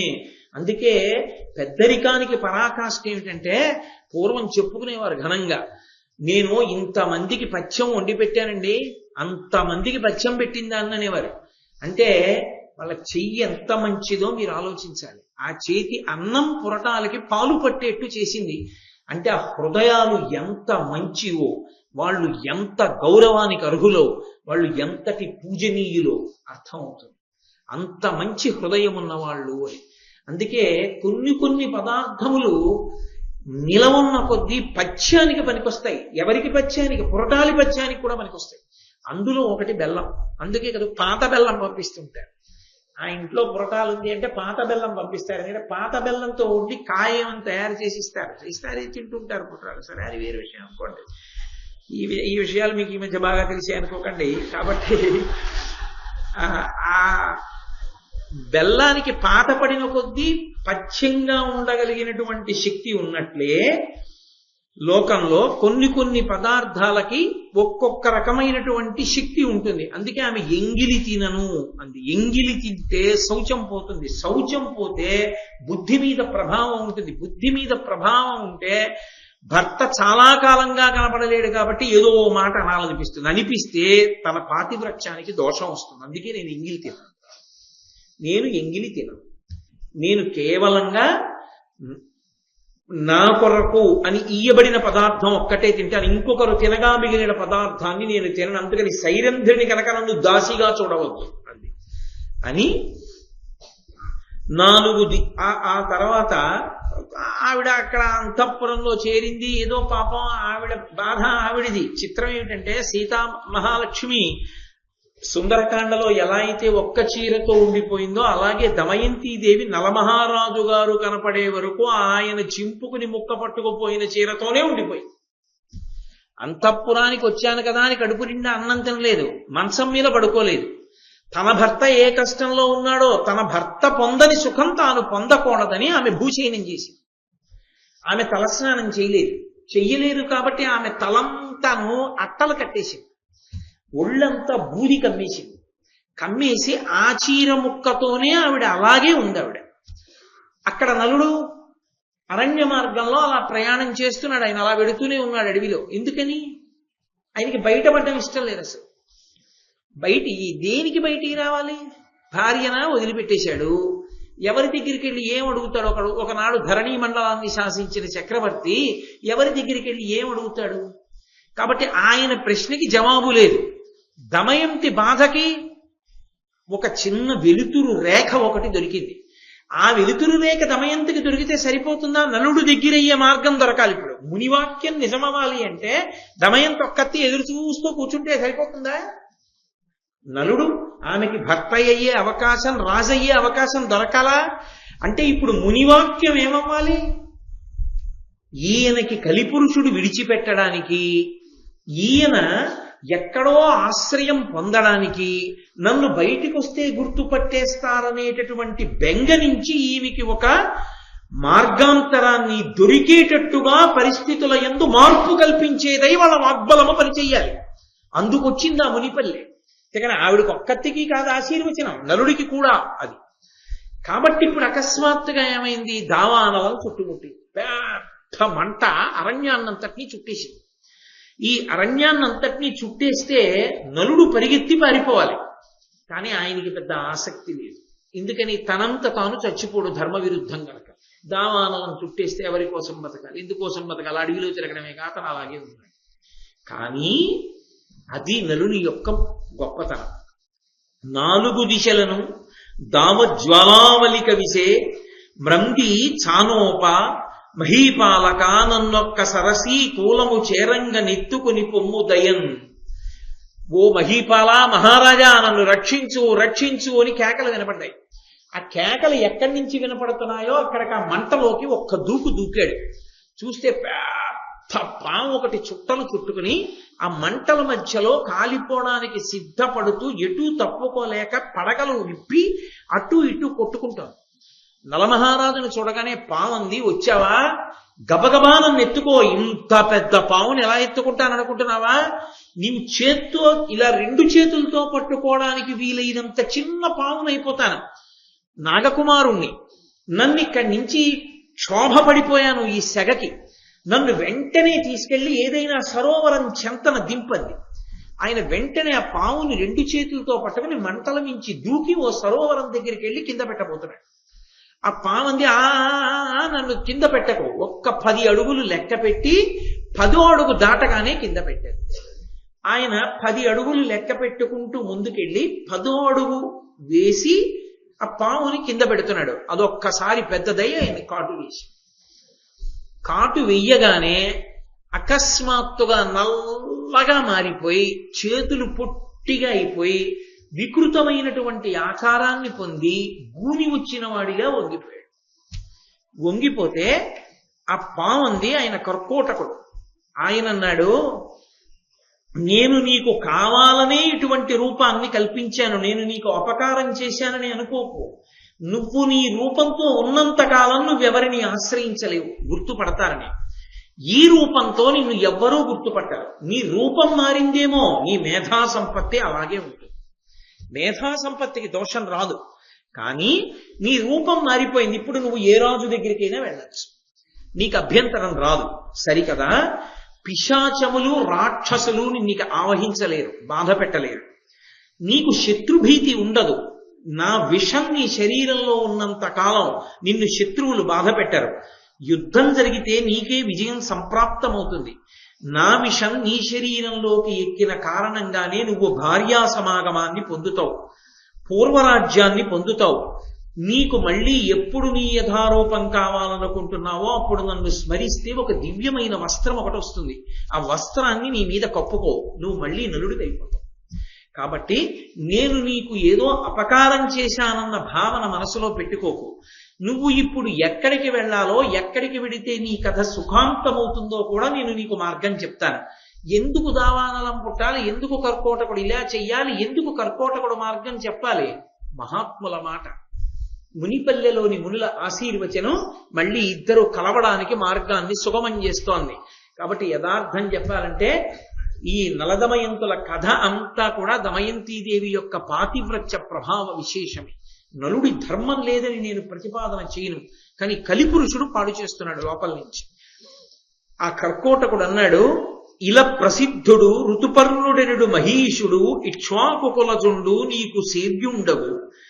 అతని కొలిచి అందుండు నెలకొని అతనికి అశ్వహృదయమనిడి విద్య ఇచ్చి వెలయ అతని చేత అక్షహృదయమన్ విద్య చేకొను. ఇక్కడికి దగ్గరలో ఇక్ష్వాకు వంశంలో ప్రభవించినటువంటి ఋతుపర్ణుడు అనబడేటటువంటి రాజు రాజ్యం చేస్తున్నాడు. నువ్వు ఆయన దగ్గరికి వెళ్ళు, ఆయనని సేవించు. ఆయన దగ్గర నుండి అక్షహృదయము అనబడేటటువంటి విద్యని నువ్వు పుచ్చుకో. అది తాంత్రిక విద్య. తాంత్రిక విద్య అంటే నా ఉద్దేశం అది ఏదో ఉగ్ర పూజలకు సంబంధించిన విద్య కాదది. అది వైదికమై పరమేశ్వరానుగ్రహాన్ని ప్రోధి చేసేటటువంటి విద్య. ఋగ్వేదంలో అక్షసూక్తము అని ఈ పాచికల మీద ఒక సూక్తం కూడా ఉంది. కాబట్టి అది వైదిక మార్గంలో ఆ దేవతానుగ్రహాన్ని పొందేటటువంటి ప్రక్రియ. శకునిలా ఏదో పాశాధిష్టాత్రి అనుగ్రహాన్ని పొంది ఆ పాచికలని వశం చేసుకున్న విద్య కాదది. అందుకే అక్ష విద్య ఎవరి చేతిలో ఉంటుందో వాళ్ళ దగ్గర శకుని వంటి వారి పాచికలు పారం. కాబట్టి అందుకు చెప్తున్నాడు మహానుభావుడు అశ్వఘోషుడు ఈ కథంతా చెప్పుకొస్తున్నాడు బృహదాస్యుడు. కాబట్టి ఆయన అన్నాడు, నువ్వు ఆ ఋతుపర్ణుడి దగ్గరికి వెళ్ళి సేవించు. అక్కడికి వెళ్ళి సేవించి ఆయన దగ్గర అక్షహృదయం అన్న విద్య పుచ్చుకో. నీ దగ్గర ఒక విద్య ఉంది. ఏమిటది? నీ దగ్గర ఉన్నది అశ్వహృదయం. అంటే గుర్రాల్ని ఎలా లొంగ తీసుకోవాలో నీకు తెలుసు. ఈ విద్య ఆయన దగ్గర ఉన్న విద్య నువ్వు పుచ్చుకో. శుభం భూయా, నీకు శుభం జరుగుతుంది, వెళ్ళు అని ఆ కర్కోటకుడు అదృశ్యమైపోయాడు. వెంటనే ఈ నలుడు ఇప్పుడు ఎవరు తనని గుర్తుపడతారన్న భయం లేదు కాబట్టి ఋతుపర్ణుడి దగ్గరికి వెళ్ళాడు. చిత్రం ఏమిటంటే, ఏనల మహారాజు గారు పాచికలాడుతుండగా దమయంతీదేవి ఇక తన భర్త సర్వస్వాన్ని కోల్పోతాడని నమ్మి తన యొక్క కుమారుడైనటువంటి ఇంద్రసేనుణ్ణి, కుమార్తె అయినటువంటి ఇంద్రసేనని, రథసారథి అయిన వార్ష్ణీయుణ్ణి పిలిచి వీళ్ళిద్దరినీ తీసుకుని రథం ఎక్కించుకుని నా పుట్టింటికి తీసుకెళ్లి దింపి మళ్ళీ తొందరగా రా, ఎలాగో రాజ్యం ఓడిపోతామని అనుకుని సంభావించి పంపించిందో, ఆ వార్ష్ణేయుడు నలమహారాజు రాజ్యాన్నంతటినీ పోగొట్టుకున్న తర్వాత ఇక్ష్వాకు వంశ ప్రభవుడైనటువంటి ఋతుపర్ణుడి దగ్గరే పనిచేస్తున్నాడు. కానీ ఆ వార్ష్ణేయుడు కూడా నలుడిని గుర్తుపట్టలేడు. కాబట్టి ధైర్యంగా వెళ్ళగలడు నలుడు.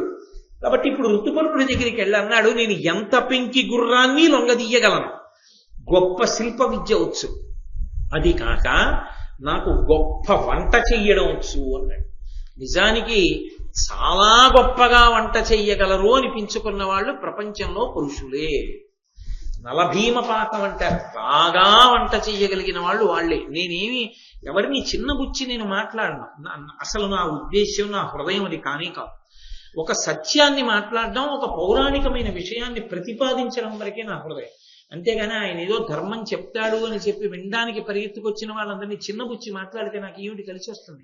అసలు దోషభూయిష్టం అటువంటి కళ మాట్లాడకూడదు. నేను ఒక సత్యాన్ని చెప్పడానికి ఆ మాట అన్నాను అంతే. అలా అయితే ఇంకొక మాట కూడా అనొచ్చు, అసలు వాళ్ళ యందు కూడా ఆ వంట చెయ్యగలిగిన శక్తినిచ్చి 10 మందికి అన్నం పెట్టే తల్లి అన్నపూర్ణ ఆడదే. కాబట్టి అలా చూడకూడదు. ఒక పౌరాణిక సత్యాన్ని పౌరాణిక సత్యంగా అర్థం చేసుకోవాలి. అది ఏదో ఒకళ్ళని తక్కువ చేయడం, ఒకళ్ళని ఎక్కువ చేయడం కింద భావన చేయకూడదు.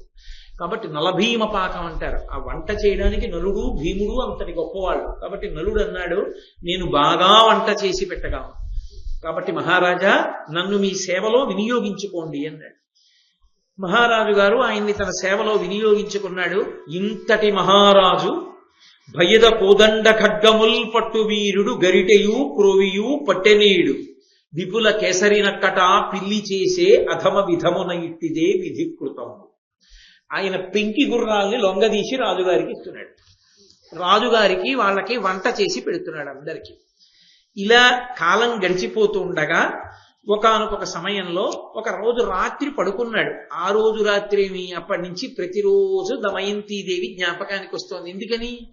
ఇప్పుడు ఒక చిన్న ఆశ, తను బ్రతుకుతున్నాడు, చచ్చిపోవలసినంత అవసరం లేదని బ్రతుకు మీద ఆశ పుట్టింది. బ్రతుకు మీద ఆశ పుట్టగానే తన బ్రతుకుకే తాత్పర్యమైన దమయంతీదేవి గుర్తొచ్చి అన్నాడు, యభరాజగమన నీవెందుల కరిగితివి, అచ్చురు కుచభార ఎందున్నదానవు అబల, ఎవ్వరి చేత అడవులలో పట్టుబడి అశనాపేక్ష బరచున్న ఉగ్రం మృగంబుల ఉదరంబులో నున్నదానవే, నీ తల్లిదండ్రులొద్ద ధృతి నున్నదానవే, దేశాంతరంబులనున్నదానవే అంచు ఉదిత మదన హతి విమోహితత్ముడై హృదయేశ్వరి తలచి రాత్రులెల్లా తాపమునకు నిద్రలేక వంది నిట్టూర్పులూర్చుతు నుండే నకులుడు శోకముత్కటముగా. ఆయన రాత్రులందు ఏదో పగలంతా పనిలో ఉంటాడు, రాత్రులందు పడుకుంటే దమయంతీదేవి జ్ఞాపకానికి వచ్చినటువంటి వాడై ఆమెని స్మరించి ఏడుస్తున్నాడు. యభరాజగమన, ఓ ఏనుగు వంటి నడక కలిగినటువంటి దానా, ఎక్కడున్నావు, ఎలా ఉన్నావు, ఏ క్రూర మృగాలకు ఆహారం అయిపోయి వాటి కడుపులో చేరిపోయావా, నీ తండ్రి గారి ఇల్లు చేరుకున్నావా, ఎక్కడున్నదానవో కదా అంటే ఆయనకి ప్రీతి లేనివాడు కాడు, కలిపురుషుడు ఆయన చేత పరిచయించాడు. ఎక్కడున్నావో అని ఏడుస్తూ ఆమెను తలుచుకుంటూ రాత్రి పడుకుని ఎవ్వరూ లేరు కదా అని ఈ పద్యం పైకి చదివాడు. ఈ పద్యం పైకి చదివితే అక్కడే జీవనుడు అనబడేటటువంటి ఇతనితో పాటే పనిచేసేటటువంటి రాజుగారి ఇంకొక సేవకుడు ఉన్నాడు. వాడు చాలా ఆశ్చర్యపోయాడు. ఎందుకు ఆశ్చర్యపోయాడంటే ఈయన పద్యం చెప్పాడని కాదు, ఇతనే మరుగుజ్జు, ఇతనే గూని, ఇతని చేతులు పొట్టి, ఇంత నల్లగా ఇంత భయంకరంగా ఉంటాడు, వీడికి ఒక ప్రేయస, ఆ ప్రేయసి అంత గొప్పదా, యభరాజగమన, ఏనుగులా నడుస్తుందా, ఆవిడ్ని ఎక్కడో ఎప్పుడో కోల్పోయాడా, అందుకు ఏడుస్తున్నాడా, అసలు వీడికో భార్య ఉంటే ఆవిడెంత అందవికారంగా ఉంటుందో అనుకున్నాడు. అనుకుని వచ్చి ఏమిటి అసలు నిన్ను పెళ్లి చేసుకునేవాళ్ళు లోకంలో ఉన్నారా అనుకున్నాడు. ఎంత దారుణమైనటువంటి పరిస్థితిలో చూడండి అంతటి నలమహారాజుకి. వచ్చి ఆయన అన్నాడు, బాహుక, బాహుకుండని చెప్పుకున్నాడు నలుడు తని పేరు. బాహుక, నువ్వే ఇలా ఉంటావు కదా, నిన్ను ఏకాంత వరించిందయా, ఏకాంత గురించి నువ్వు ఇలా మాట్లాడావో నాకు చెప్పవలసింది అన్నాడు. అంటే నలమహారాజు గారు ఇప్పుడు దమయంతి వృత్తాంతం చెప్పడం ఎందుకని మళ్ళీ బయటపడిపోతాడు కదా, అందుకని సమయస్ఫూర్తితో, అంత తెలివి లేనివాడ, బయటికి ఆకారం మారింది కానీ లోపలి మేధా సంపత్తి మారలేదుగా కర్కోటక వరం చేత. అందుకని ఆయన అన్నాడు, ఓరి పిచ్చివాడా, నీకు జ్ఞాపకం రాలేదా, మన సైన్యంలో మందప్రజ్ఞుడు అనబడేటటువంటి సైనికుడు ఉండేవాడు, వాడి భార్య కనపడకుండా పోతే ఈ పద్యం రాసుకుని చదివాడు. నాకెందుకో మందప్రజ్ఞుడు పాపం భార్య కనపడకపోతే అలా ఏడిచాడు కదా, నా పద్యం గుర్తొచ్చి నేను చదివాను. నాకు భార్య ఏమిటి, ఆవిడ తప్పిపోవడం ఏమిటిరా, నీకు బుర్ర లేదా అని అడగడానికి అన్నాడు. అతను వెంటనే నమ్మాడు. కారణం ఏంటంటే నిజమేలే, ఇలాంటి వాడికి భార్య ఎక్కడ ఉంటుంది అనుకున్నాడు. అంటే మీరు ఇప్పుడు ఒక్క విషయాన్ని గుర్తుపట్టాలి, నలుడికి ఆశ్రయం దొరికిందేమో కానీ ఈయన నలుడిని గుర్తుపట్టడం ఎవరికైనా సాధ్యమా? అసలు నలుడి చేత జవాబు చెప్పించడం సాధ్యమా? ఎవరికీ సాధ్యం కాదు తను బయటపడడం. కాబట్టి ఈమె దమయంతి భర్తయే, ఈమెయే నలుడు అని పట్టుకోవడానికి ఎక్కడా అవకాశం లేదు, తనంత తాను ఎక్కడో బయటపడితే తప్ప. కాబట్టి కథ మళ్ళీ అలాగే బీసుకుపోయింది. దమయంతీదేవి అక్కడుంది, నలుడు ఇక్కడున్నాడు, ఎలా ఇద్దరు కలిసేది, ఎలా మునివాక్యం నిజమయ్యేది? సరే, ఇలా కొంతకాలం నడుస్తోంది. ఇలా నడుస్తూ ఉండగా అక్కడ విదర్భ దేశానికి చెందినటువంటి రాజు భీముడు దమయంతీదేవి తండ్రికి తెలిసింది, జూదంలో నా కూతురు అల్లుడు అన్నీ కోల్పోయి అరణ్యవాసానికి వెళ్ళిపోయారట, ఇక మళ్ళీ నా కూతురు అల్లుడు జాడలేదు, మీరు ఎలా అయినా వెళ్ళి నా కూతురు అల్లుడు ఎక్కడుంటారో కనిపెట్టి రండి అని కొంతమంది బ్రాహ్మణుల్ని పిలిచి వాళ్ళకి సంభావన ఇచ్చి వాళ్ళందరినీ కూడా అన్ని రాజ్యములను చూసి రమ్మని పంపించాడు. వాళ్ళు ఈ భూమండలంలో ఉన్నటువంటి రాజ్యములను, నగరములను, గ్రామములను శోధిస్తూ అన్ని చోట్లకి వెడుతున్నారు. వెళ్ళి వాళ్ళు వెతుకుతున్నారు. ఎందుకు వెతకగలరు? వాళ్ళు బ్రాహ్మణులు కాబట్టి అక్కడికి వెళ్ళో పూజ చేస్తారు, హోమం చేస్తారో, యజ్ఞం చేస్తారు, అందరూ వస్తారో, నమస్కారం చేస్తారో, కాయో పండో చేతిలో పెడతారు. వాళ్ళు వెళ్ళి వెతకక్కర్లేదు, వాళ్ళ దర్శనానికి ఆశీర్వచనానికి అందరూ వస్తారు. కాబట్టి నలదమయంతులు ఎక్కడైనా ఉన్నారు. అందులో కష్టాల్లో ఉన్నవాడు ముందు వస్తాడు కదా ఆశీర్వచనానికి. డాక్టర్ గారి దగ్గరికి, మంత్రోపాసనలు ఉన్న వాళ్ళ దగ్గరికి ఎవరు ఎడతారంటే కష్టాల్లో ఉన్న వాళ్ళే పెడతారు తప్ప అన్ని బాగున్నవాడు ఎందుకు ఎడతాడు? కాబట్టి వాళ్ళు తప్పకుండా వస్తారు నలదమయంతులు, బ్రాహ్మణ భక్తి కలిగిన వాళ్ళు కాబట్టి బ్రాహ్మణుల యొక్క సమూహాల్ని పంపించాడు. వాళ్ళు అంతటా వెతుకుతూ వెడుతున్నారు. అలా వెడుతుండగా ఈ ఎక్కడైతే దమయంతీదేవి ఉన్నదో ఆ దమయంతీదేవి ఉన్నటువంటి రాజ్యానికి సుదేవుడు అనబడేటటువంటి ఒక బ్రాహ్మణుడు వచ్చాడు. విదర్భ రాజ్యం నుంచి బయలుదేరిన బ్రాహ్మణ సమూహాల్లో ఆయన అంతఃపురంలోకి వచ్చి చూస్తున్నాడు అందరినీ. ఆ రోజుల్లో వారి యందు భక్తి అలా ఉండేది, వారు ఏమి మోసం చెయ్యరు అని. అందుకని ఆయన అంతఃపుర ప్రవేశం చేసి ఏదో ఆయనకి సంబంధించిన కార్యకలాపమునందు అందరినీ గమనిస్తూ దమయంతీదేవిని చూశాడు. చూసి వెంటనే గుర్తుపట్టాడు. ఆ ప్రజ్ఞ లేని వాళ్ళని ఎందుకు పంపుతాడు రాజు? గుర్తుపట్టి అనపహార్యంబు తేజోమయంబు సర్వగుణములకు అలంకారంబు గురుతరంబు భామలకు పతిభక్తియ పరమమైన భూషణంబు ఇట్టి వేపెర భూషణములు. ఆయన అన్నాడు దమయంతీదేవి వంక చూసి, అనపహార్యంబు, అమ్మా ఈ పాతివ్రత్యం అనేటటువంటి లక్షణం ఉందే, దీన్ని దొంగిలించడం ఎవరి వల్ల సాధ్యం కాదు, అది ఎవరు దొంగిలించలేరు. తేజోమయంబు, సమస్త తేజస్సుకి కారణం అది. సర్వగుణములకు అలంకారంబు, మిగిలిన గుణాలకన్నిటికీ అలంకారం పతిభక్తి. తల్లి, నీ పతిభక్తి ఏమిటో నాకు తెలుసు, నువ్వు దమయంతీదేవివి, నిన్ను గుర్తుపట్టాను నేను.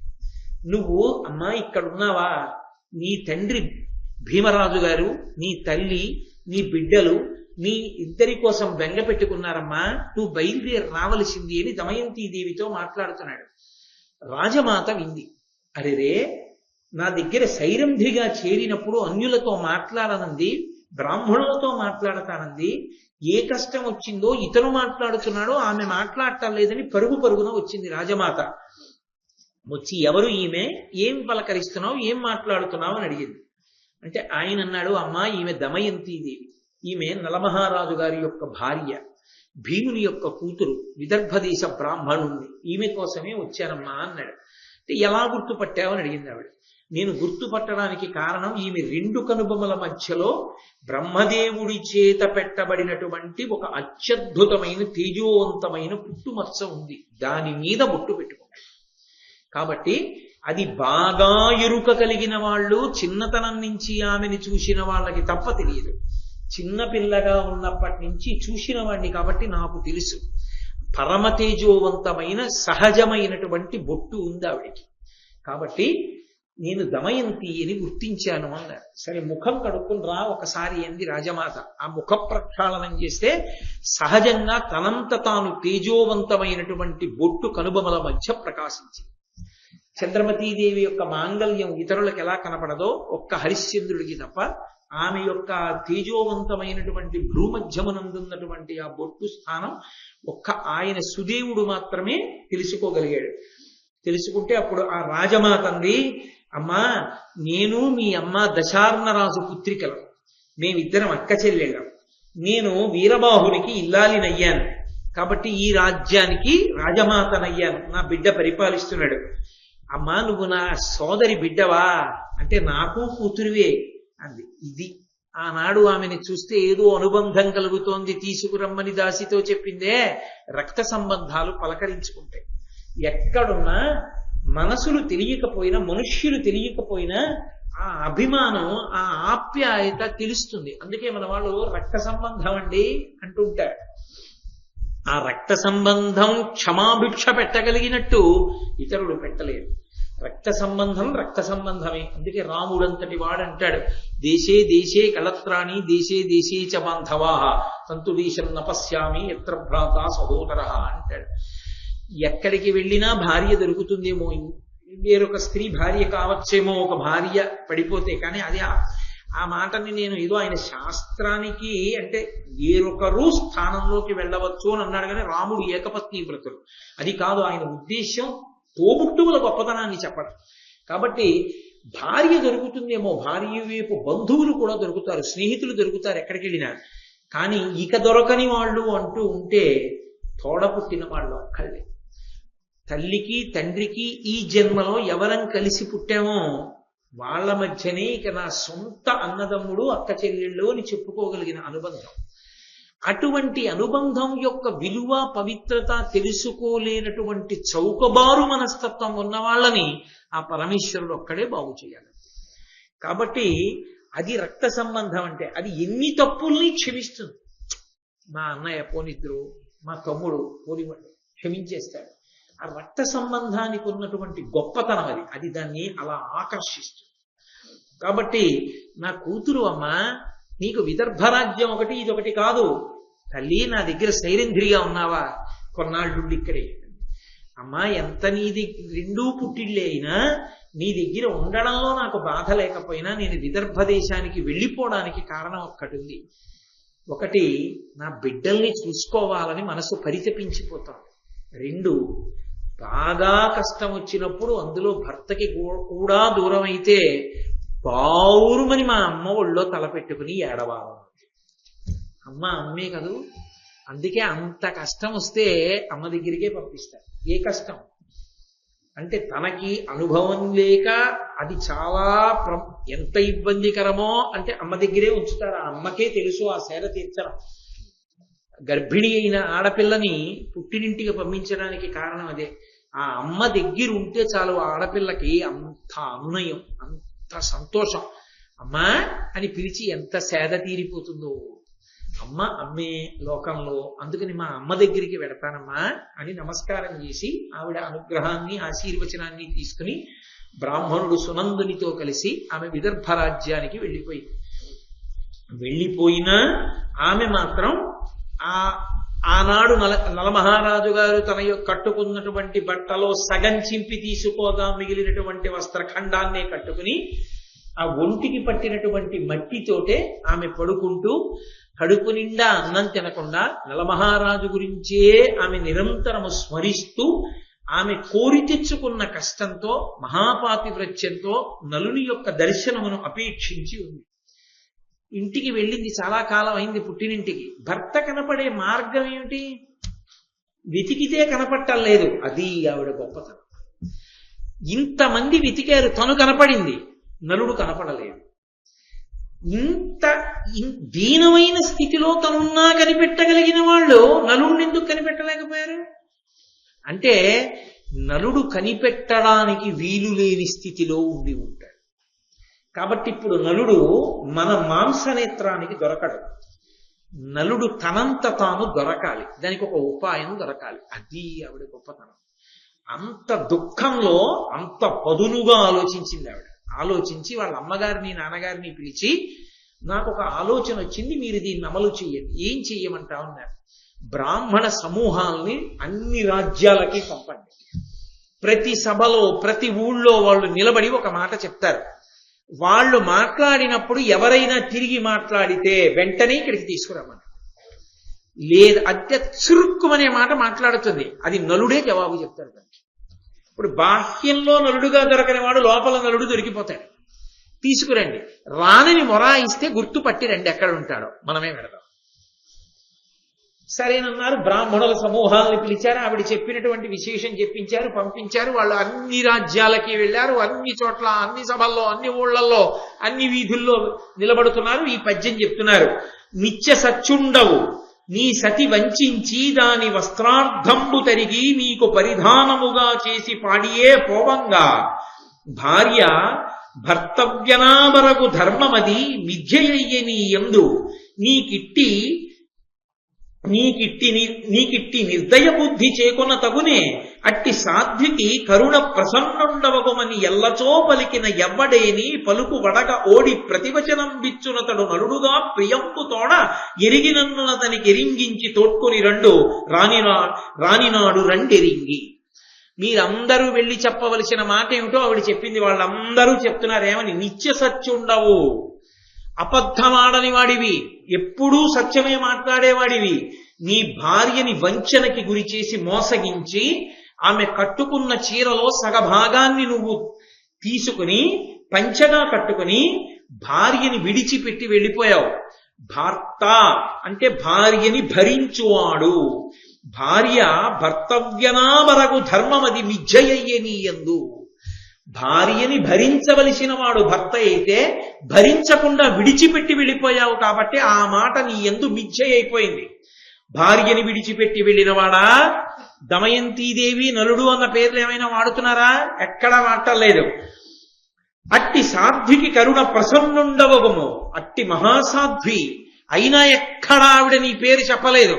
అటువంటి సాధ్వికి ప్రసన్నుడవు కా, మహాపతివ్రత, ఎక్కడున్నావో అని అనండి. ఎవ్వరు ఏమిటది అని ఎవరికీ తెలియకుండా అందరూ ఊరుకుంటే ఊరుకోండి. ఎవడైనా తిరిగి జవాబు చెప్తే, ఏమైనా మాట్లాడితే నా దగ్గరికి తీసుకురండి. నేను రానని మొరాయిస్తే ఎక్కడుంటాడో కనుక్కురండి, మనం వెళదాం. ఇప్పుడు వాళ్ళందరూ వెళ్ళి చెప్తున్నారు ఇదే మాట. ఎక్కడ ఎవరు ఏమీ మాట్లాడలేదు.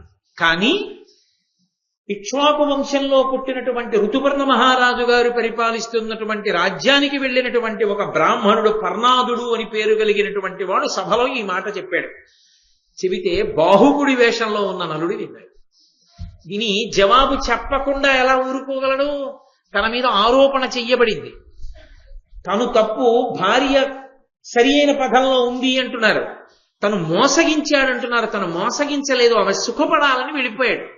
అయినా అది అధర్మమే, కానీ తను వెళ్ళింది మాత్రం సుఖపడాలి. ఆ మాట పడలేడు నలుడు. కాబట్టి గబుక్కున మాట్లాడాడు బాహుకుడు. ఇది దమయంతీదేవి యొక్క తెలివితేట.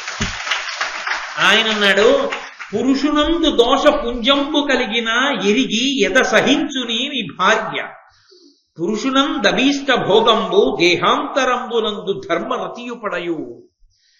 ఒకవేళ భర్త యందు నిజంగా ఏదైనా దోషమే ఉంటే ఆ దోషాన్ని 10 మందికి చెప్పకుండా సహించినదెవరో ఆమె భార్య. అటువంటి భార్య ఇహలోకమునందు తప్పకుండా భర్తతో కలిసి భోగాన్ని అనుభవిస్తుంది. కాదు, వచ్చే జన్మలో కూడా ఆమెకి ధర్మమునందు అనురక్తి కలుగుతుంది. ఆయన ఎంత గుంభనంగా ఆయన మాట్లాడాడో చూడండి. అంటే తను తప్పు చేశానన్న మాటని మాత్రం ఒప్పుకోలేదు.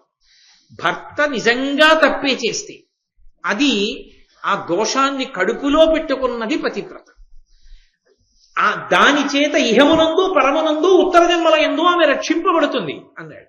అంటే తప్పుగా అర్థం చేసుకుంది. అన్నది కడుపులో ఉండలేక ఇలా మాట్లాడి గబగబా వెళ్ళిపోయాడు. గబగా వెళ్ళిపోగానే ఆయన కనుక్కోలేడంటే అమాయకుడా వచ్చినవాడు ఆ పర్ణాదుడు కనుక్కున్నాడు. ఎవరా మాట్లాడిన వ్యక్తి? బాహుకుడు. ఏం చేస్తుంటాడు? ఏదో గుర్రాలని లొంగదీస్తూ ఉంటాడు. శిల్పకళా చాతుర్యం ఉన్నవాడు. వంటలు చేసి పెడుతుంటాడు ఋతుపర్ణ మహారాజుకి. కాబట్టి గబగబా వెళ్ళాడు. మళ్ళీ అమ్మా ఒక్కడు మాట్లాడాడు, ఇంకేం మాట్లాడలేదు. ఇలా మాట్లాడాడమ్మా, ఏం చేయమంటావు అన్నాడు. అంటే దమయంతి దేవంది బాహుకుడన్న పేరుతో ఉన్నాడంటున్నావు, పొట్టి చేతులతో ఉన్నాడంటున్నావు, గూనితో ఉన్నాడంటున్నావు, నల్లగా ఉన్నాడంటున్నావు, కానీ జవాబు చెప్పాడు. ఖచ్చితంగా ఈ జవాబు నలమహారాజు గారిదే అయి ఉండాలి. ఇక్కడికి రాడంటున్నావు కాబట్టి ఒక పని చెయ్యి. అతను నలుడో కాదో తెలుసుకోవాలంటే ఒక్కటే మార్గం ఉంది. మళ్ళీ నేను ఈసారి ఇంకొక బ్రాహ్మణుడిని పంపిస్తాను. ఇదే బ్రాహ్మణుడు వెళితే అనుమానం వస్తుంది. కాబట్టి వేరొక బ్రాహ్మణుడు వెళ్ళి దమయంతీదేవిని భర్త చాలా కాలంగా విడిచిపెట్టి వెళ్ళిపోయిన కారణం చేత, ఆయన కనపడని కారణం చేత ఆమె తండ్రి గారు ఆమెకి ద్వితీయ స్వయంవరం ప్రకటించారు. కాబట్టి ఆమెని భార్యగా పొందాలనుకున్న రాజులు రావచ్చని ఋతుపర్ణ మహారాజు గారికి చెప్పారు. ఎప్పుడు స్వయంవరం? రేపే ఏం చెప్పాలి. ఎందుకని? దానికో పెద్ద తమాషా ఉంది. ఋతుపర్ణ మహారాజు గారు పరిపాలిస్తున్న అయోధ్య నగరానికి దమయంతీదేవి ఉన్న విదర్భదేశ రాజధానికి మధ్యలో దూరం 100 ఆమడలు. 100 ఆమడల దూరాన్ని ఒక్క రోజులో నడపగలిగినటువంటి ఏకైక శక్తి ఉన్నవాడు నలుడొక్కడే భూమండలంలో. రథాన్ని వేరొకరు నడపలేదు. కాబట్టి ఇప్పుడు ఋతుపర్ణుడు వెళ్ళాలనుకుంటాడు. ఋతుపర్ణుడు వెళ్ళాలంటే సారథ్యం బాహుకుడికి అప్పచెప్తాడు, గుర్రాలు తోలుతాడు కనుక.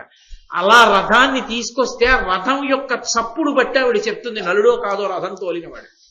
ఇదో విచిత్రం. అసలు మహారాజుకి రథ సారథ్యం రావక్కర్లేదు, వేరొకడు సారథ్యం చేస్తాడు. కారు కొనుక్కున్న ప్రతి వాళ్ళకి కారు డ్రైవింగ్ రావక్కర్లేదు. ఎందుకంటే డ్రైవర్ వాడు ఉంటాడు, వాడు కారు వెనక సీట్లో కూర్చుని వెడుతూ ఉంటాడు. కానీ ఒకవేళ డ్రైవింగ్ వచ్చు అనుకోండి, తను ఏ ఉద్యోగం చేస్తున్నాడో దానికన్నా గొప్పగా డ్రైవింగ్ మాత్రం రావక్కర్లేదు కదా. తను చేసిన ఉద్యోగం బాగా వస్తుంది, కారు డ్రైవింగ్ తక్కువ వస్తుంది. ఒక డాక్టర్ గారు కారు కొనుక్కున్నారనుకోండి, ఆ డాక్టర్ గారు కారు కొనుక్కుంటే ఎప్పుడైనా ఆయన డ్రైవ్ చేసుకున్నారనుకోండి, డాక్టర్ గారు కారు డ్రైవ్ చేయొచ్చు. కానీ ఆయన ఒక్క గొప్ప కార్డియాలజిస్ట్ గా కన్నా ఒక గొప్ప డ్రైవర్ గా పేరు తెచ్చుకోవడం ఎప్పుడూ ఉండదు. కార్డియాలజిస్ట్ గానే పేరు తెచ్చుకుంటాడు, దాని మీద అనురక్తి ఉంటుంది. ఓ కార్డియాలజిస్ట్ అయిన డాక్టర్, హృద్రోగ నిపుణుడైన వాడు కదా. అంతేగాని గొప్ప డ్రైవర్ ఎందుకు అవుతాడు? అలాంటి వాళ్ళు 3 ఉన్నారు ఈ లోకం. వాళ్ళ వృత్తి ఒకటి, వాళ్ళ విలాస విద్య ఒకటి. విలాస విద్య అంటే హాబీ. హాబీ చేత ఏమైందంటే అసలు వాళ్ళ వృత్తి మరుగున పడిపోయి వాళ్ళకున్న హాబీ చేత, విలాస విద్య చేత గౌరవింపబడ్డారు. భూమండలంలో వాళ్ళతో సరి అయిన వాళ్ళు లేరిక. వాళ్ళు ఎవరో తెలుసా? 1 నలుడు రథాన్ని నడపడంలో, 2 శ్రీకృష్ణుడు రథసారథ్యం చేయడంలో, 3 శల్యుడు రథసారథ్యం చేయడం. అందుకే అటు కృష్ణుడు ఉన్నాడు కాబట్టి ఇటు శల్యుణ్ణి తేవడానికి దుర్యోధనుడు అన్ని అగచాట్లు పడ్డాడు. సరే, అదంతా వేరు కథ అనుకోండి. శల్యప్రమంలో వాటిల్లో మీరు వినొచ్చు. మహాభారతంలో పరమేశ్వరుడు అవన్నీ చెప్పిస్తే ఈ సంవత్సరం. కాబట్టి ఆ నలమహారాజు గారే తేగలడు రథాన్ని. దాన్ని బట్టి నేను అర్థం చేసుకోగలను, బాహుకుడిగా ఉన్నవాడు నలుడే అని పట్టుకోగలను. కాబట్టి దమయంతి ద్వితీయ స్వయంవరం అని ఋతుపర్ణుడికి చెప్పండి. ఋతుపర్ణుడు బాహుకుడిని రథసారథ్యం చేయమంటాడు. కథ తెలిసిపోతుందండి ఆవిడ. అనగానే ఈయన వెళ్ళి చెప్పాడు బ్రాహ్మణుడు. చెప్పగానే ఎంతో సంతోషంగా ఋతుపర్ణుడు దమయంతికి ద్వితీయ స్వయంవరంట మనం వెళ్ళాలన్నాడు. 100 యోజనాల దూరం, 100 ఆమడలు. రథం అంతసేపట్లో వెళ్ళదు. కాబట్టి అలా నడపగలిగిన వాడు ఎవరని అడిగాడు. బాహుకుడు ఒక్కడే నడపగలడు. అనగానే బాహుకుడిని పిలిచి అన్నాడు, మనం తప్పకుండా స్వయంవరానికి వెళ్ళాలి, ఇవాళ రాత్రికి చేరిపోవాలి. చేరిపోయేటట్టుగా రథాన్ని అంత వేగంగా నడపగలిగిన వాడివి నువ్వు ఒక్కడివేట, పూంచు గుర్రాలు వచ్చేస్తున్నాను. నలుడు గబగబా వెళ్ళి ఆ వార్ష్ణేయుడు అని నలుడికి పూర్వం రథం నడిపినవాడు, ఆ వార్ష్ణేయుడు నలుడి రథం ఇక్కడే ఉంది, ఎందుకని ఆ రథంతో కూడా వచ్చేసాడు ఆయన, గుర్రాలతో కూడా ఇక్కడికే ఉద్యోగం చేసుకోవడానికి. ఆయన వేరు గుర్రాలు తీసుకొచ్చి పూనుస్తున్నాడు, మంచి ఓపిక ఉన్న గుర్రాలు. నలుడు అన్నాడు కాదు, ఆ గుర్రాలతో రథం పూంచన్నాడు. తను నలుడిగా ఉన్నప్పుడు తోలిన గుర్రాల రథాన్ని పూంచాడు. ఋతుపర్ణుడు వచ్చి అన్నాడు, ఇవి ముసలి గుర్రాలు, ఓపికన్న గుర్రాలు కట్టకపోయావా అన్నాడు. సారథ్యం చేసేది నేను, ఆ గుర్రాలు ఏమిటో ఆ రథం ఏమిటో నాకు తెలుసు, ఎక్కండి రథం అన్నాడు. ఋతుపర్ణుడు ఎక్కాడు, వార్ష్ణేయుడు ఎక్కాడు, బాహుకుడు రథం తోలుతున్నాడు. రథం తోలుతుంటే ఆశ్చర్యపోయిన వాడు ఋతుపర్ణుడు. ఎందుకో తెలుసా, ఆయన అనుకున్నాడు, అన్నాడు కానీ తీసుకెళ్లగలడా అంత దూరం అనుకున్నాడు. ఎదురున దవ్వల చూచిన పొడవులెల్లా తక్షణమ కదియగా అవి ఎంతయును దవ్వయి కనపడ బిరుదనిది దినేశ్వరు రథమో అనూరుడో ఇతడంచు అప్పుడు హృదయముననుకడు విస్మయం వంది ఇక్ష్వాకుకులుడు. ఆ రథంలో కూర్చుని వెళ్ళిపోతున్న ఋతుపర్ణుడికి దూరంగా చెట్టు కనపడేది. ఆయన ఇలా చూసేటప్పటికీ అది ఎక్కడో వెనక్కి వెళ్ళిపోయింది. అంటే రథం ఎంత వేగంగా పెడుతోందో చూడండి. ఆయన ఇలా ఆశ్చర్యంతో చూస్తుంటే గాలికి ఆయన ఉత్తరీయం కింద పడింది రథంలోంచి. వెంటనే అన్నాడు, ఆపు ఆపు బాహుకా, ఉత్తరీయం పడింది, వార్ష్ణేయుడు దిగి దాన్ని తీస్తానన్నాడు. ప్రభు దిగి తీయడుగా. నలుడు అన్నాడు, ఆపడం కుదరదు, యోజనం దూరం వచ్చేసింది రథం అన్నాడు.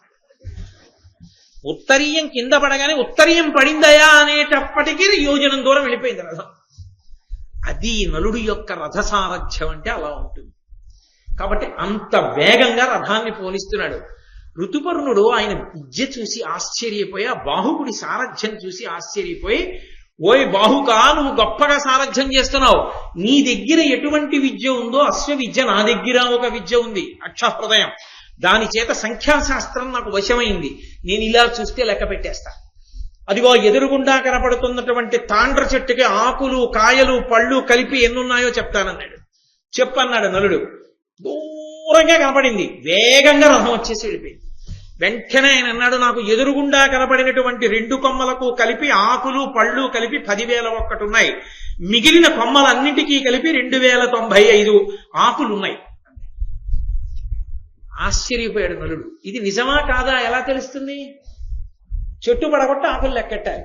రథాన్ని వెనక్కి తీసుకొచ్చి రథం ఆపి చెట్టు పడగొట్టి ఆ 2 కొమ్మలకున్న ఆకులు పళ్ళు లెక్క పెట్టాడు.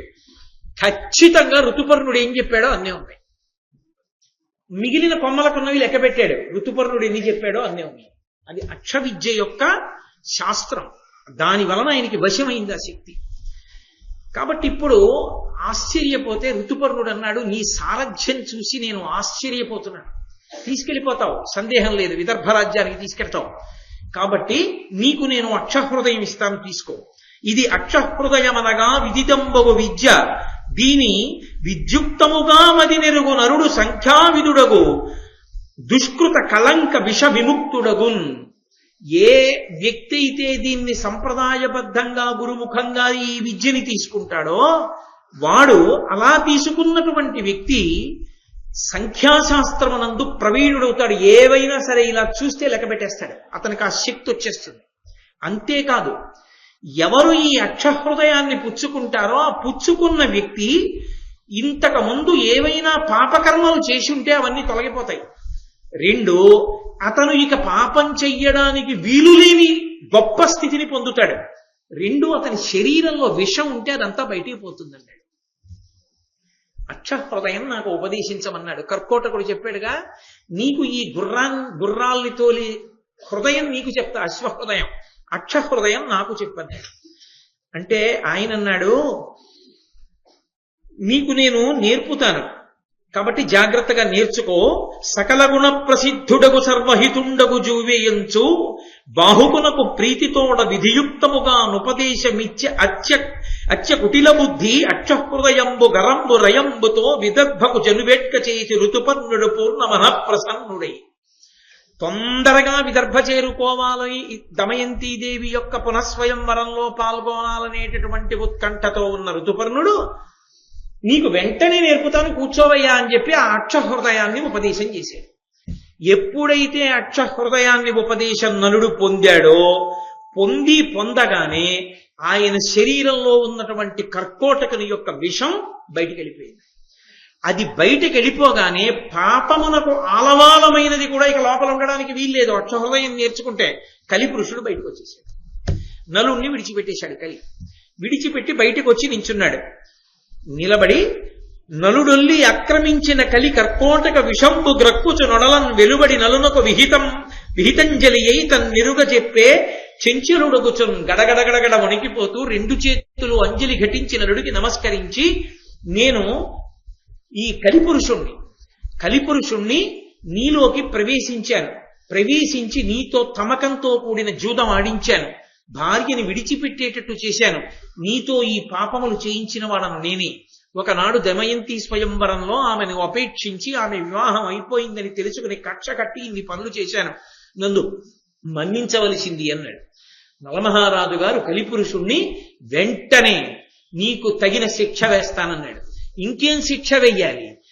నీలో నేనుండగా కర్కోటకుడు కరిచిన కారణం చేత ఆ విషం నీ లోపల తిరుగుతుంటే విషం చేత కాలుతూ చస్తూ ఇన్నాళ్ళు చచ్చాను. అక్షహృదయం ఉపదేశం పొందితే విషంతో పాటు బయటపడ్డాను. కాబట్టి నాకు పడవలసిన శిక్ష పడింది, నన్ను క్షమించమన్నాడు. వదిలిపెట్టేశాడు నలమహారాజు. వెంటనే ఆ కలి మళ్లీ కనపడితే నలుడు ఏం చేస్తాడోనన్న భయంతో అక్కడే ఉన్నటువంటి ఆ తాండ్ర వృక్షంలోకి వెళ్ళిపోయాడు. అందుకే అప్పటి నుంచి ఇప్పటి వరకు కూడా ఎవ్వరూ కూడా తాండ్ర చెట్టుని చూడడం కానీ తాండ్ర చెట్టు నీడలో నిలబడడం కానీ చెయ్యకూడదు అని. దాని వలన కలిపురుషుని యొక్క దోషం అంటుకుని లేనిపోని ఇబ్బందుల పాలవుతారు అని. ఆనాడు కలిపురుషుడు ఒక మాట అన్నాడు, ఎక్కడైనా సరే నలదమయంతుల యొక్క చరిత్ర చెప్పిన, నలదమయంతుల్ని కీర్తించిన అటువంటి వారి జోలికి నేను రాను. ఒకవేళ పాపపు బుద్ధులు కల్పించి ఎవరి ఎందైనా నేను ప్రవేశించినా విశేషమైన అపకీర్తి పాలైపోతున్నా ఈ నలదమయంతుల యొక్క ఆఖ్యానం చెప్పబడిన చోట శ్రద్ధాళువులై వింటే నేను వెంటనే వాళ్ళని విడిచిపెట్టి వెళ్ళిపోతాను. వాళ్ళు పుణ్యాన్ని పొంది వాళ్ళు మళ్ళీ మనశ్శాంతిని పొందుతారు అని వరమిచ్చాడు. అక్కడి నుంచి మళ్ళీ ఋతుపర్ణుణ్ణి ఎక్కించుకుని అపారమైన వేగంతో నలుడు విదర్భ రాజ్యానికి చేరుకున్నాడు. చిలికెత్తెలు వచ్చి చెప్పారు, అమ్మా రథం వచ్చేస్తోంది ఋతుపర్ణుడిది. ఋతుపర్ణుడి కోసం కాదు దమయంతి సంరంభం, సారథి తోలుతున్న రథం యొక్క చప్పుడు బట్టి చెప్తుంది ఆవిడ, నలుడో కాదో సారథి. ఆవిడ జాగ్రత్తగా రథసారథ్యం, ఆ రథం యొక్క చక్రముల చప్పుడు విందా ఘోష. ఖచ్చితంగా రథసారథి నలుడే, బాహుకుడి వేషంలో ఉన్నవాడు నలుడే ఆమె నిర్ధారించింది. 3వ పరీక్ష నిర్ణయించి వచ్చేశారు. ఋతుపర్ణ మహారాజు గారు భీముణ్ణి కలుసుకున్నాడు. ఎక్కడా స్వయంవరం ఏర్పాట్లు లేవు. ఇదేమిటి, ఎవరూ లేరు, నేను ఒక్కడనే వచ్చాను. అంతటి మహాపతివ్రత అయిన దమయంతీదేవికి 2వ స్వయంవరం ఏమిటి, నేను రావడం ఏమిటి అని సిగ్గుపడి ప్రశాంతంగా ఉండిపోయాడు ఏకాంతంగా. ఆయన ఏమి బయటపడలేదు, ఆ మాట అనలేదు, తనకే సిగ్గు కలిగి ఉండిపోయాడు. అది ఆమె పాతివ్రత్య శక్తి. ఈ తల్లి దమయంతీదేవి వెంటనే కేసిని అనబడేటటువంటి తన యొక్క చిలికెత్తిని పిలిచి, తన దగ్గర ఉండే ఒక దాసిని పిలిచి, నువ్వు వెళ్ళి నలమహారాజు గారితో మాట్లాడిరా, బాహుకుడిగా ఉన్నాడు కదూ, ఎక్కడున్నాడో చూడు. ఇప్పుడు మన అంతఃపురం దగ్గరికి వచ్చాడుగా, ఋతుపర్ణుడిని తీసుకొచ్చాడుగా.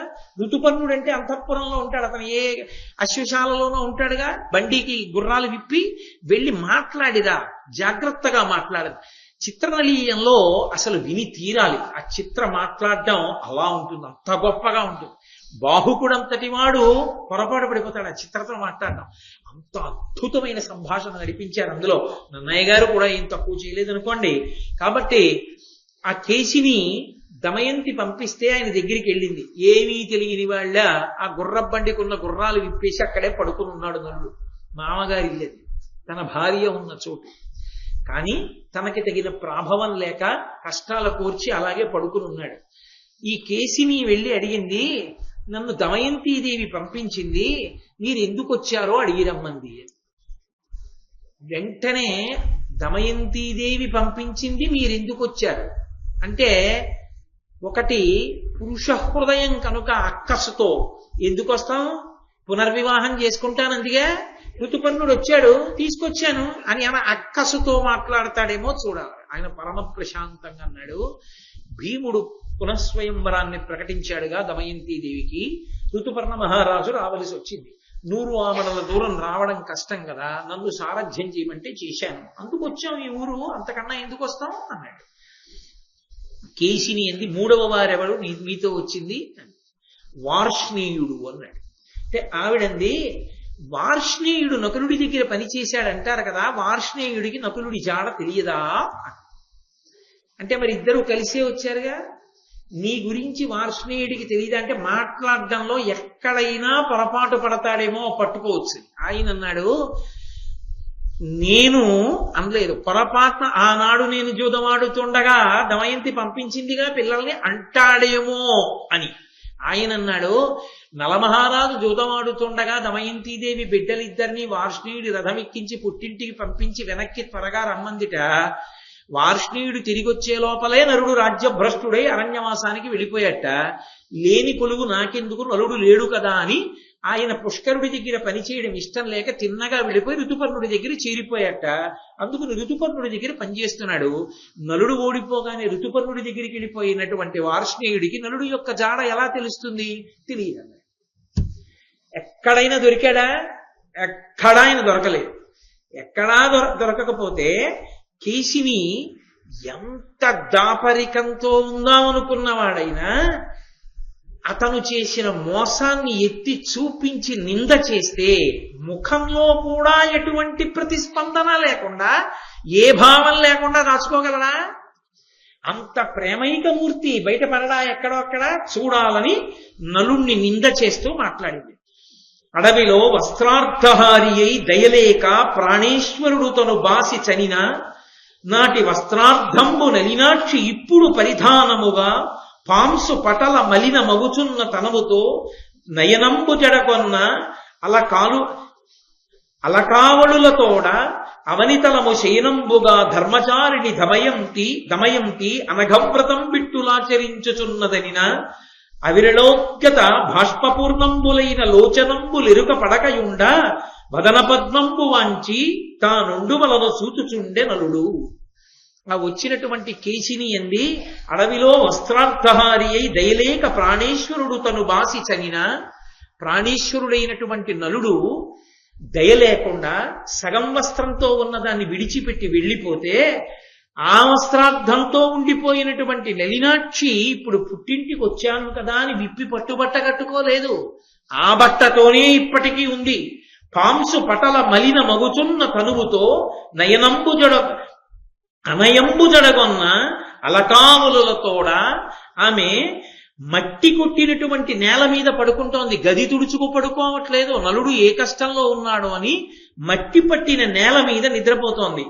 ఆమె అనయంబు ఎల్లప్పుడూ కూడా జడగొన్న అలకావళులతోడ ఆమె జుట్టంతా కూడా చిమ్ముకుపోయి ముద్దలు కట్టేసింది. తైల సంస్కారం లేదు.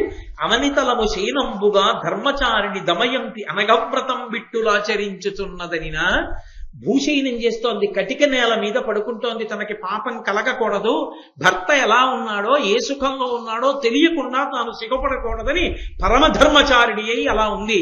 మోసగాడు నలుడు మాత్రం ఎక్కడున్నాడో తెలియదు, విడిచి వెళ్ళిపోయాడు. తగునా ఈ పని అని అడిగింది. అడిగేటప్పటికి ఏదో జవాబు చెప్పబోయాడు.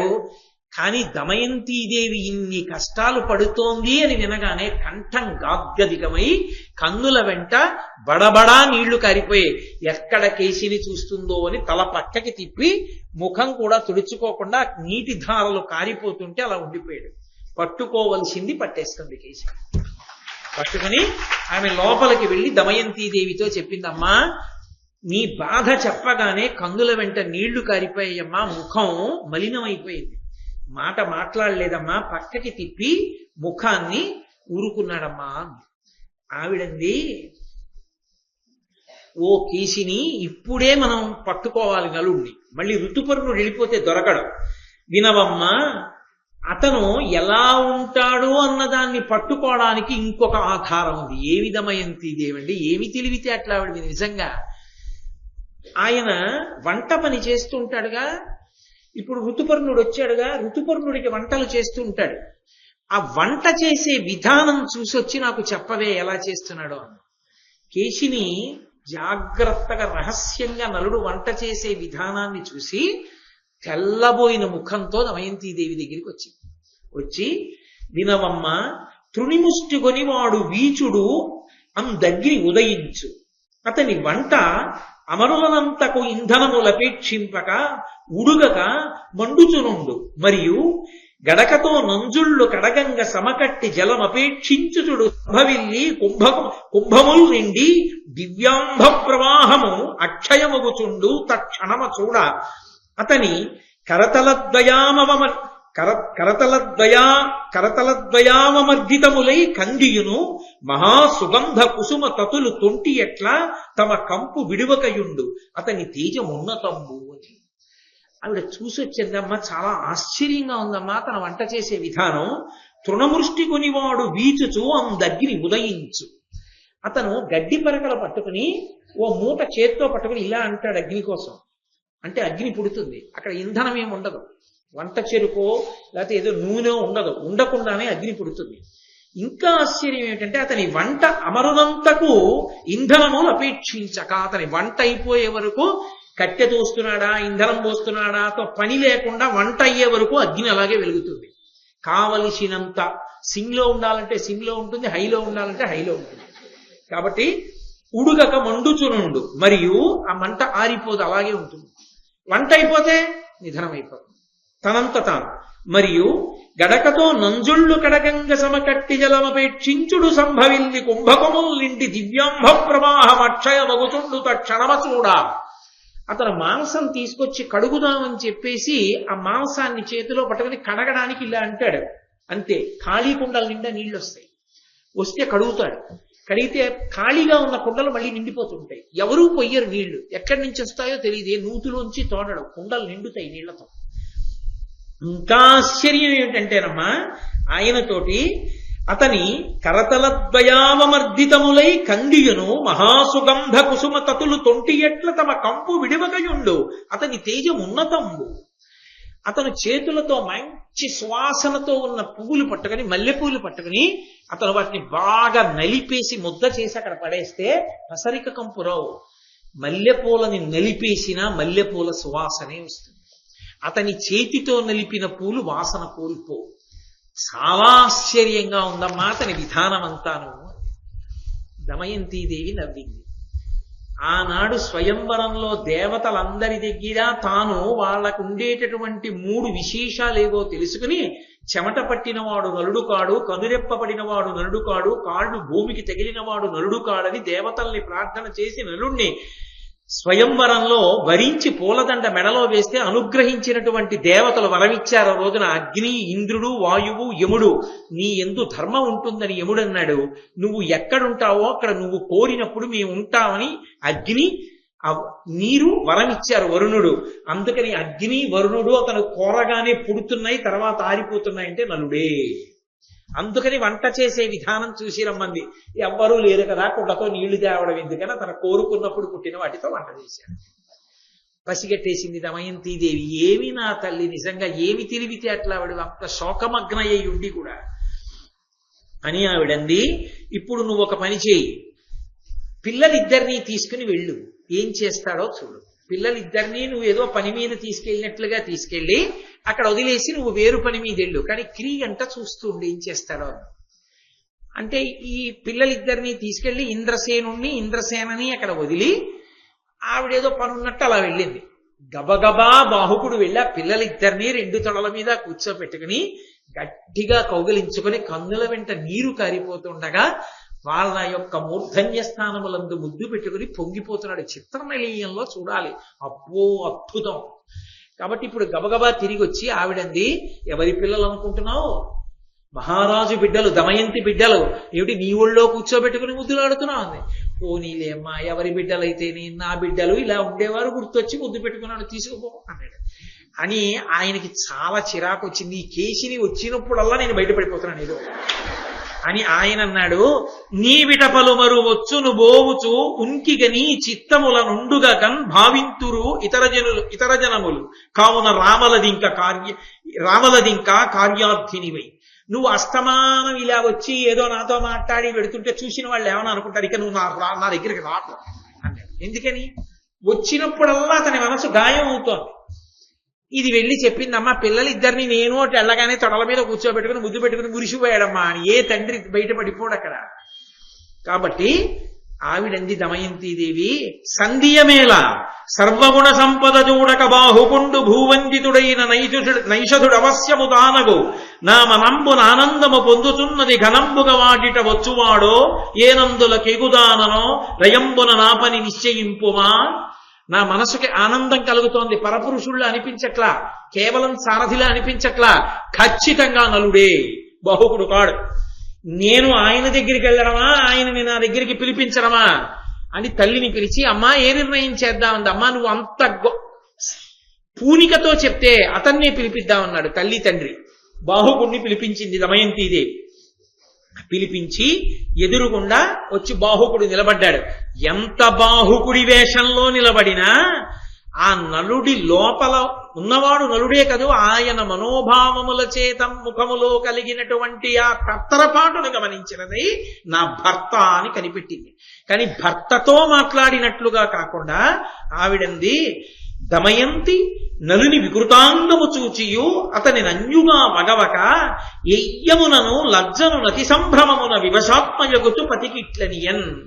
ఆమె సంభ్రమంతో లజ్జతో తన భర్తే అని తెలుసుకున్నదై ఆయనతో మాట్లాడుతూ ఇలా అంది, జనులు ఎవ్వరూ లేనటువంటి అరణ్యంలో నేను నిద్రపోయి ఉండగా పరమ బలహీనురాలనై అప్పటికి 4 రోజుల నుంచి అన్నం లేని దానినై ఉంటే సహధర్మచారిణి అయినటువంటి నన్ను తన వెంట అడవికి తీసుకొచ్చి, నువ్వు అనలేదు, మీరు అనలేదు, తన వెంట నన్ను అడవికి తీసుకొచ్చి సౌమ్యమైన ప్రవర్తన కలవాడిలా ప్రవర్తించి, సౌమ్యమైన ప్రవర్తన కలిగిన నన్ను అగ్ని సాక్షిగా శాస్త్రీయమైన పద్ధతిలో ఎవరిని భార్యగా పత్నిగా స్వీకరించాడో అటువంటి నన్ను కఠినాత్ముడై విడిచి వెళ్ళిన వారు ఇతరులెవరైనా ఉంటారా?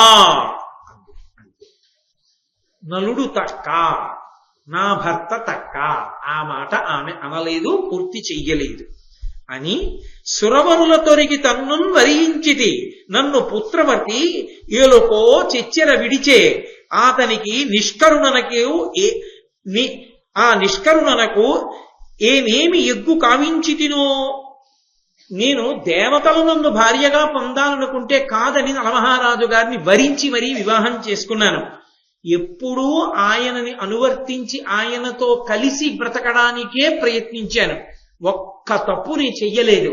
కానీ ఏ తప్పు చేశానని నన్ను విడిచిపెట్టి వెళ్ళిపోయాడో అని, నిన్ను నేను విడిచిపెట్టను, ఎప్పుడూ నువ్వు భయపడక్కర్లేదని ఒకమారు కాదు పలుమార్లు నాతో చెప్పాడే.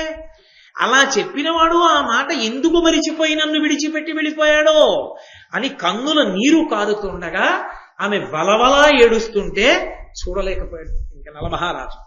చూడలేక అన్నాడు, అన్ని నిందలు వేస్తున్నావే, నేను ఎందుకు వెళ్ళిపోయానో తెలుసా? నేనే నలుడను. ఎందుకు వెళ్ళిపోయానో తెలుసా? కలిపురుషుడు నాలో ప్రవేశించాడు. ప్రవేశించి నా చేత ఆ పని చేయించాడు. నీ మీద ప్రేమ లేనివాడను కాను. దోషాలన్నీ నా మీదే ఉన్నట్లు మాట్లాడుతున్నావే, నిర్దయుడనై విడిచిపెట్టి వెళ్ళిపోయానంటున్నావే. భర్త ఉన్నదానివి, బిడ్డలను పొందిన దానివి, భర్త బ్రతికున్నాడు ఎక్కడో అని నమ్మిన దానివి, పునఃస్వయంవరానికి ఋతుపర్ణ మహారాజుని రమ్మని కబురెందుకు చేశావు? అసలు ఆ మాట రావచ్చా? ద్వితీయ స్వయంవర నిర్ణయం చెయ్యొచ్చా? మరి నీ ఎందు దోషం లేదా అని అడిగాడు. ఆవిడంది, అందుకో నిజంగా నా మనసులో త్రికరణ శుద్ధిగా ద్వితీయ స్వయంవరం నిర్వహించాలనేటటువంటి కోరిక లేదు, నా తల్లిదండ్రులకు లేదు. పర్ణాదుడు వచ్చి గుర్తించాడు నువ్వు జవాబు చెప్పినప్పుడు. నిన్నిక్కడికి రప్పించడానికి మార్గం లేదు. 100 యోజనముల దూరాన్ని ఒక్క రాత్రి రథం నడపగలిగిన వాడివి నువ్వే. ఇది గుర్తుపట్టాలంటే, ఋతుపర్ణుడిని రప్పించాలంటే ఎలా రప్పిస్తాం? ద్వితీయ స్వయంవరం అని కబురు చేస్తే అసలు అదేమిటో దమయంతి ఎందుకు చేస్తోందో తెలుసుకోవాలన్న కుతూహలంతో నువ్వే సారథ్యం చేస్తావని, తప్పకుండా అంత దూరం రథాన్ని నడిపితే అది మీరేనని నేను అటువంటి కబురు ఋతుపర్ణ మహారాజుకు పంపించాను. త్రికరణ శుద్ధిగా, నాకు అన్యమైన ఉద్దేశ్యమే ఎంత మాత్రమూ లేదు. నీ పాదాల సాక్షిగా చెప్తున్నాను, నిజంగా నా యందు ద్వితీయ స్వయంవర ఉద్దేశ్యమే ఉంటే సూర్య చంద్ర దిక్పాలాదులు నన్ను కాల్చి చంపరా అన్నాడు. అనగానే అంతరిక్షంలోంచి వాయువు యొక్క వాక్కు వినబడింది. అమల చరిత్రనిట్లు దమయంతి పతివ్రత పల్కుదే నృపోత్తమ విను దీని యందు విదితంబగు శ్రీల విధిన్ సుధాంశుడున్ కమలహితుండు నేను అయి కాచితి మొక్కట 3 వర్షముల్ కొమరుగ దీని చేకొనుము కోమలి నీ కనురక్తనావుడున్. ఓయి మహారాజా, ఏమనుకుంటున్నావు? ఆమెను ద్వితీయ స్వయంవరానికి ఎందుకు ఒప్పుకున్నావని నిలదీసి ప్రశ్న వేస్తున్నావే.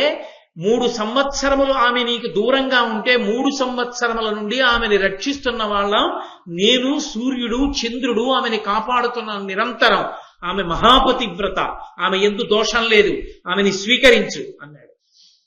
అనగానే అంతరిక్షంలోంచి పూలవాన కురిసింది, దేవదుందుబులు మోగాయి, వాయువు ప్రసన్నంగా వీచింది.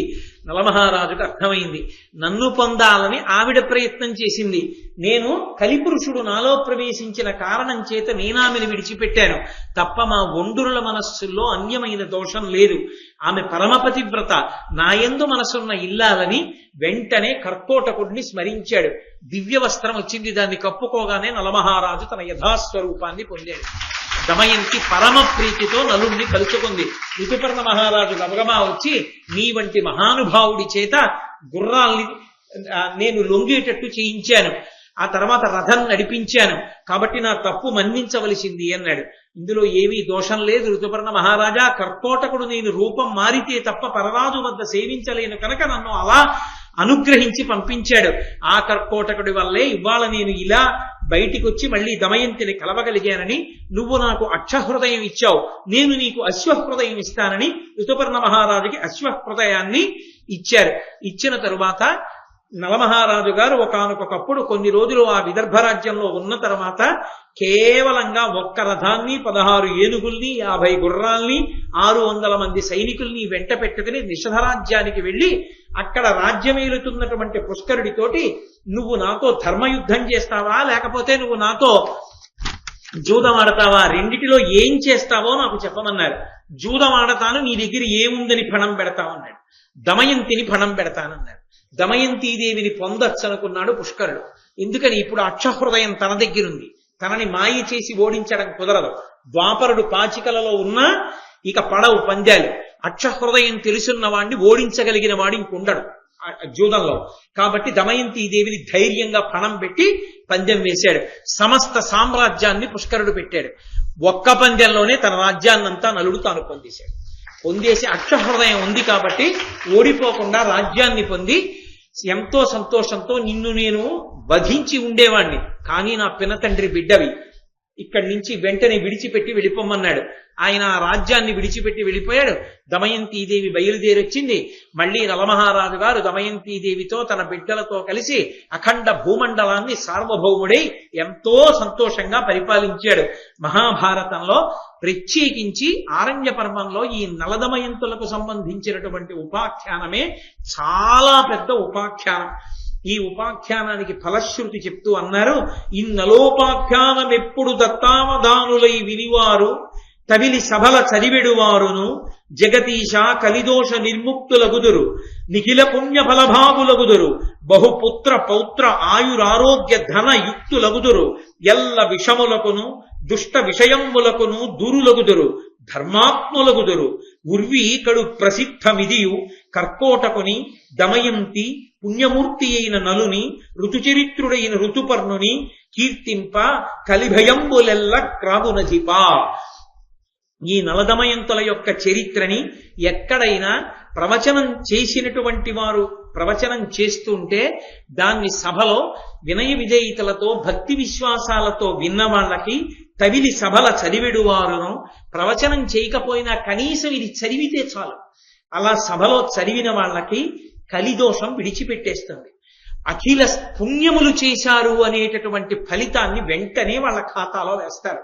అన్ని పుణ్యములు చేసిన ఫలితం ఒక్క నలదమయంతుల యొక్క ఉపాఖ్యానాన్ని వినడం వల్ల వస్తుంది. కాబట్టి బహుపుత్ర పౌత్రాయురారోగ్య ధనయుక్తులగుదురు, అనేక మంది కొడుకులు, అనేక మంది పౌత్రులు అంటే మనవలు. ఒక కొడుకున్నా బెంగేం పెట్టుకోక్కర్లేదు, అనేక మంది మనవలు వస్తారు.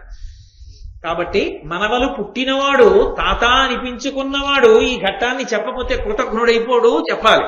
కాబట్టి పౌత్రాదులను పొందుతారు. ఆరోగ్య ధనయుక్తులగుదురు, ఆరోగ్యాన్ని ధనాన్ని పొందుతారు. ఎల్ల విషములకును దిష్ట విషయములకును దూరులగుదురు. విషం శరీరంలోకి ఎక్కవలసినటువంటి గండం ఏమైనా ఉంటే అది తొలగిపోతుంది. రెండు, ఏదైనా విషయవాసనలు లంపటములలో దుర్వ్యసనములకు వశపడిపోయి ఉన్నవారు ఈ ఆఖ్యానాన్ని వింటే దానికి దూరం అవుతారు. ధర్మాత్ములగుదురు, వాళ్ళు ధర్మం పట్ల అనురక్తిని పొందుతారు. ఉర్వికడు ప్రసిద్ధమిదియు, ఈ మాటలో ఏమీ సందేహం లేదు, ఇది పరమ సత్యం. ప్రతిరోజు ఒక్కసారి కర్కోటకుణ్ణి, దమయంతిని, పుణ్యమూర్తి అయినటువంటి నలుణ్ణి, సచ్చరిత్రుడు రుజుచరిత్రుడైనటువంటి ఋతుపర్ణుణ్ణి ఒక్కసారి జ్ఞాపకం తెచ్చుకుని కీర్తించినటువంటి వాళ్ళు ఎవరుంటారో వాళ్ళకి కలిభయము సంప్రాప్తించదు. అంత గొప్ప ఉపాఖ్యానం ఈ ఆఖ్యానమని నన్నయ భట్టారకుడు ఈ ఆరణ్య పర్వంలో ఈ ప్రత్యేకంగా ఈ ఉపాఖ్యానానికి ఫలశ్రుతిని ఇచ్చారు. అంత గొప్ప ఘట్టాన్ని కృష్ణ పరమాత్మ యొక్క అనుగ్రహం చేత మనం చెప్పుకోగలిగాం. రేపు అత్యద్భుతమైనటువంటి ఘట్టం. ఆ మహానుభావుడు అసలు తీర్థయాత్ర అంటే ఏమిటో, తీర్థయాత్ర ఎందుకు చెయ్యాలో, తీర్థయాత్రకంత శక్తి ఎందుకు వచ్చిందో, అగస్త్య మహర్షి యొక్క చరిత్ర ఏమిటో, ఇటువంటి పరమపావనమైనటువంటి ఘట్టములన్నీ రేపటి రోజున నడుస్తాయి. కాబట్టి రేపటి రోజున మళ్ళీ 6:30 కలుసుకొని కృష్ణ పరమాత్మ పలికించినంత మేర పలుకుతాను. మంగళాశాసన ఒక్క మాట నేను మంగళం చెప్పే ముందు జ్ఞాపకం పెట్టుకోండి. ఇక్కడ ఉన్న వాళ్ళలో ప్రసాద్ బాబు గారు, సంటిబాబు గారు, కామరాజు గారు, నాయుడు గారు, విజయ్ కుమార్ గారు, రమణారెడ్డి గారు, ఈ 6 నాకు జ్ఞాపకం ఉంది. ఈ 6 ఒక్కసారి నేను లోపలికి వెళ్ళిన తర్వాత నన్ను వచ్చి కలవండి. మంగళాశాసన పరై మదాచార్య పురోగమై సర్వైశ్చ పూర్వైరాచార్యై సత్కృతాయాస్తు మంగళం. మంగళం కోసలేంద్రాయ మహనీయ గుణాత్మనే చక్రవర్తి తనూజాయ సర్వభౌమాయ మంగళం. ఉమాకాంతాయ కాంతాయ కామితార్థప్రదాయినే శ్రీగిరీశాయ దేవాయ మలినాథాయ మంగళం. సర్వం శ్రీ ఉమామహేశ్వర బ్రహ్మార్పణమస్తు. స్వస్తి.